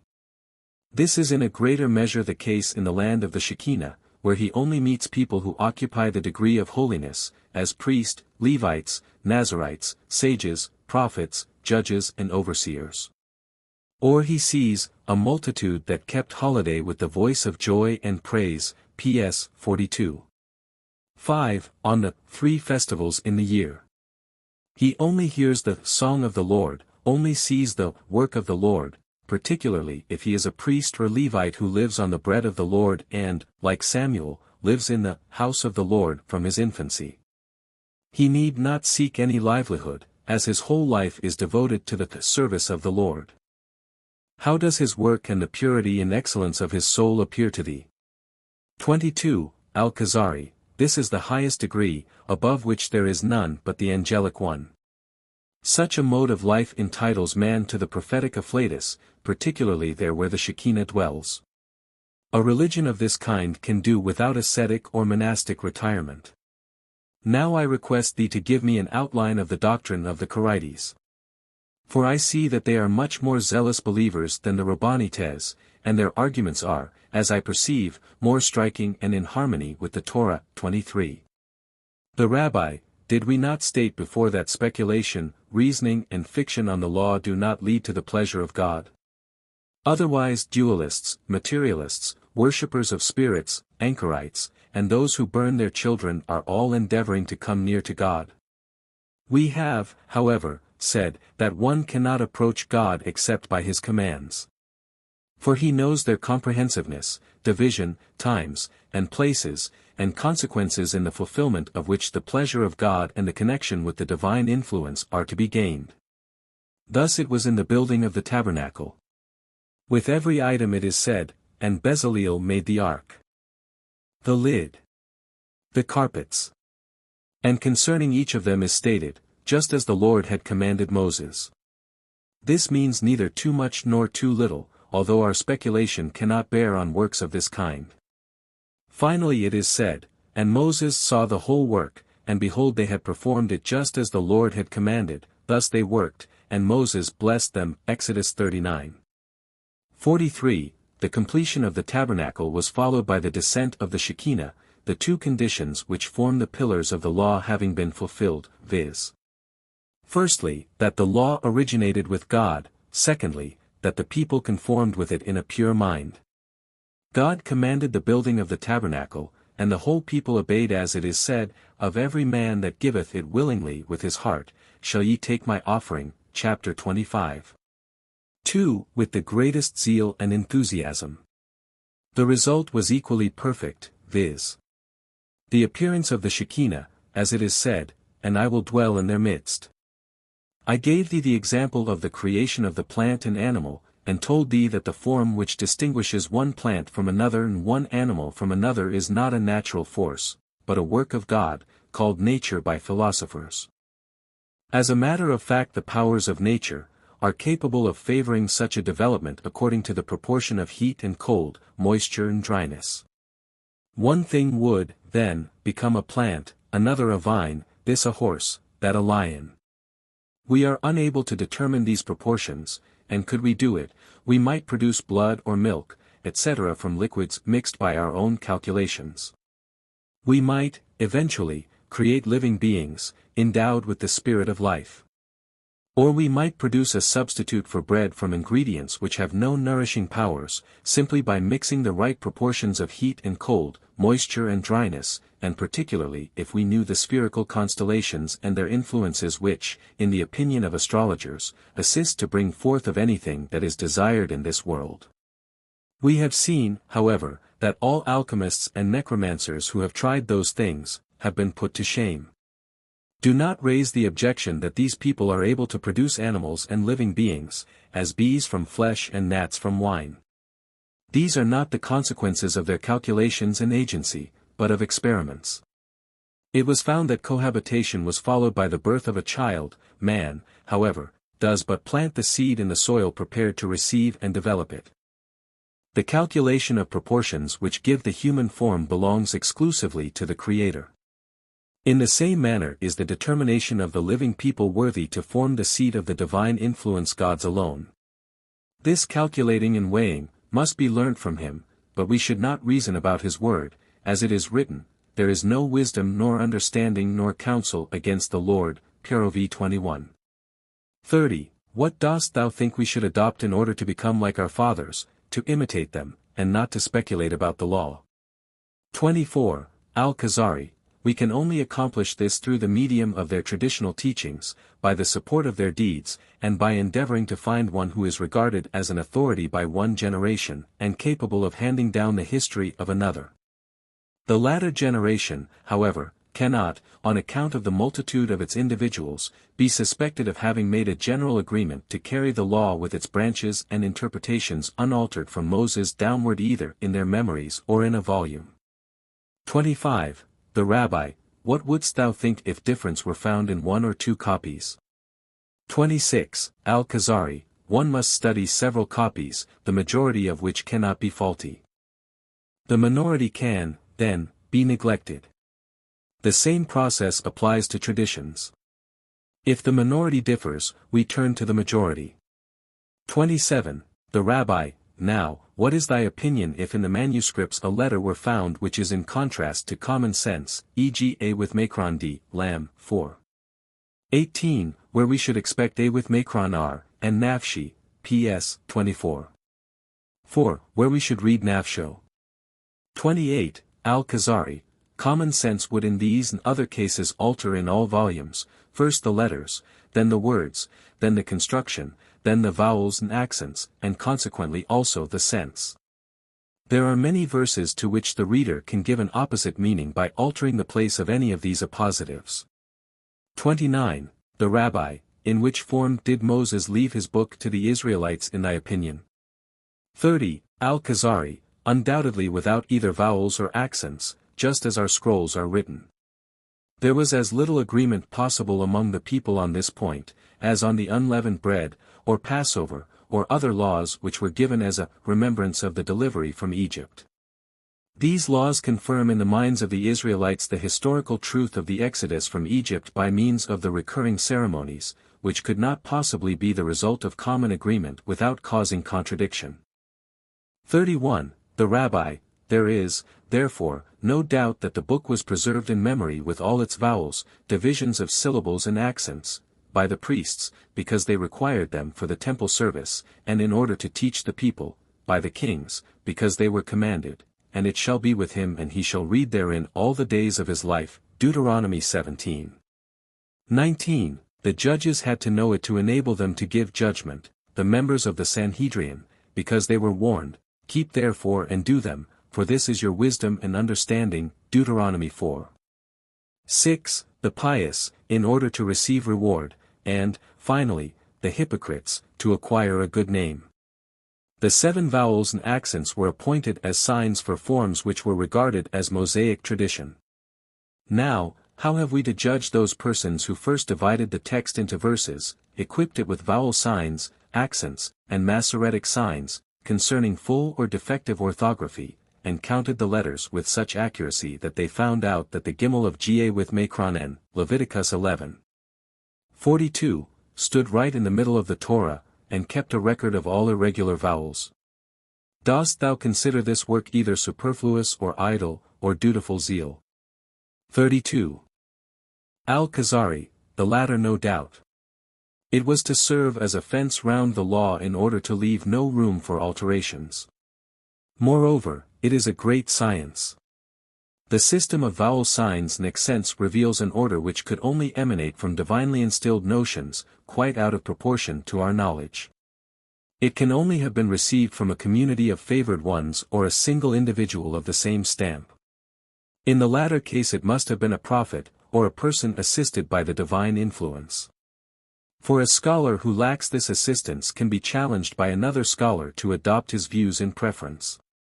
33. The Rabbi, the acknowledgement of tradition is therefore incumbent upon us as well as upon the Karaites, as upon anyone who admits that the Torah, in its present shape and as it is read, is the Torah of Moses. 34. Al Khazari, this is exactly what the Karaites say. But as they have the complete Torah, they consider the tradition superfluous. 35. The Rabbi, far from it. If the consonantic text of the Mosaic book requires so many traditional classes of vowel signs, accents, divisions of sentences and Masoretic signs for the correct pronunciation of words, how much more is this the case for the comprehension of the same? The meaning of a word is more comprehensive than its pronunciation. When God revealed the verse, "This month shall be unto you the beginning of months," Exodus 12. 2. There was no doubt whether he meant the calendar of the Copts or rather the Egyptians among whom they lived, or that of the Chaldeans who were Abraham's people in Ur-Kasdim, or solar, or lunar months, or lunar years, which are made to agree with solar years, as is done in embolismic years. I wish the Karaites could give me a satisfactory answer to questions of this kind. I would not hesitate to adopt their view, as it pleases me to be enlightened. I further wish to be instructed on the question as to what makes an animal lawful for food, whether slaughtering means cutting its throat or any other mode of killing, why killing by Gentiles makes the flesh unlawful, what is the difference between slaughtering, skinning, and the rest of it. I should desire an explanation of the forbidden fat, seeing that it lies in the stomach and entrails close to the lawful fat, as well as of the rules of cleansing the meat. Let them draw me the line between the fat which is lawful and that which is not, inasmuch as there is no difference visible. Let them explain to me where the tail of the sheep, which they declare unlawful, ends. One of them may possibly forbid the end of the tail alone, another the whole hind part. I desire an explanation of the lawful and unlawful birds, excepting the common ones, such as the pigeon and turtle dove. How do they know that the hen, goose, duck, and partridge are not unclean birds. I further desire an explanation of the words, "Let no man go out of his place, on the seventh day," Exodus 16:29. Does this refer to the house or precincts, estate where he can have many houses, territory, district, or country? For the word place can refer to all of these. I should, further, like to know where the prohibition of work on the Sabbath commences. Why pens and writing material are not admissible in the correction of a scroll of the law, on this day, but lifting a heavy book, or a table, or eatables, entertaining guests, and all cares of hospitality should be permitted, although the guests would be resting, and the host be kept employed. This applies even more to women and servants, as it is written, that thy manservant and thy maidservant rest as well as thou, Deuteronomy v:14. Wherefore it is forbidden to ride, on the Sabbath, horses belonging to Gentiles, or to trade. Then, again, I wish to see a Karaite give judgment between two parties according to the chapters Exodus 21 and Deuteronomy 21:10 sqq. For that which appears plain in the Torah, is yet obscure, and much more so are the obscure passages, because the oral supplement was relied upon. I should wish to hear the deductions he draws from the case of the daughters of Zelophehad to questions of inheritance in general. I want to know the details of circumcision, fringes and tabernacle, why it is incumbent on him to say prayers, whence he derives his belief in reward and punishment in the world after death, how to deal with laws which interfere with each other, as circumcision or paschal lamb with Sabbath, which must yield to which, and many other matters which cannot be enumerated in general, much less in detail. Hast thou ever heard, O king of the Khazars, that the Karaites possess a book which contains a fixed tradition on one of the subjects just mentioned, and which allows no differences on readings, vowel signs, accents, or lawful or unlawful matters, or decisions? 36. Al Khazari, I have neither seen anything of the kind, nor heard about it. I see, nevertheless, that they are very zealous. 37. The Rabbi, this, as I have already told thee, belongs in the province of speculative theory. Those who speculate on the ways of glorifying God for the purpose of his worship, are much more zealous than those who practice the service of God exactly as it is commanded. The latter are at ease with their tradition, and their soul is calm like one who lives in a town, and they fear not any hostile opposition. The former, however, is like a straggler in the desert, who does not know what may happen. He must provide himself with arms and prepare for battle like one expert in warfare. Be not, therefore, astonished to see them so energetic, and do not lose courage if thou sayest the followers of tradition, I mean the Rabbanites, falter. The former look for a fortress where they can entrench themselves,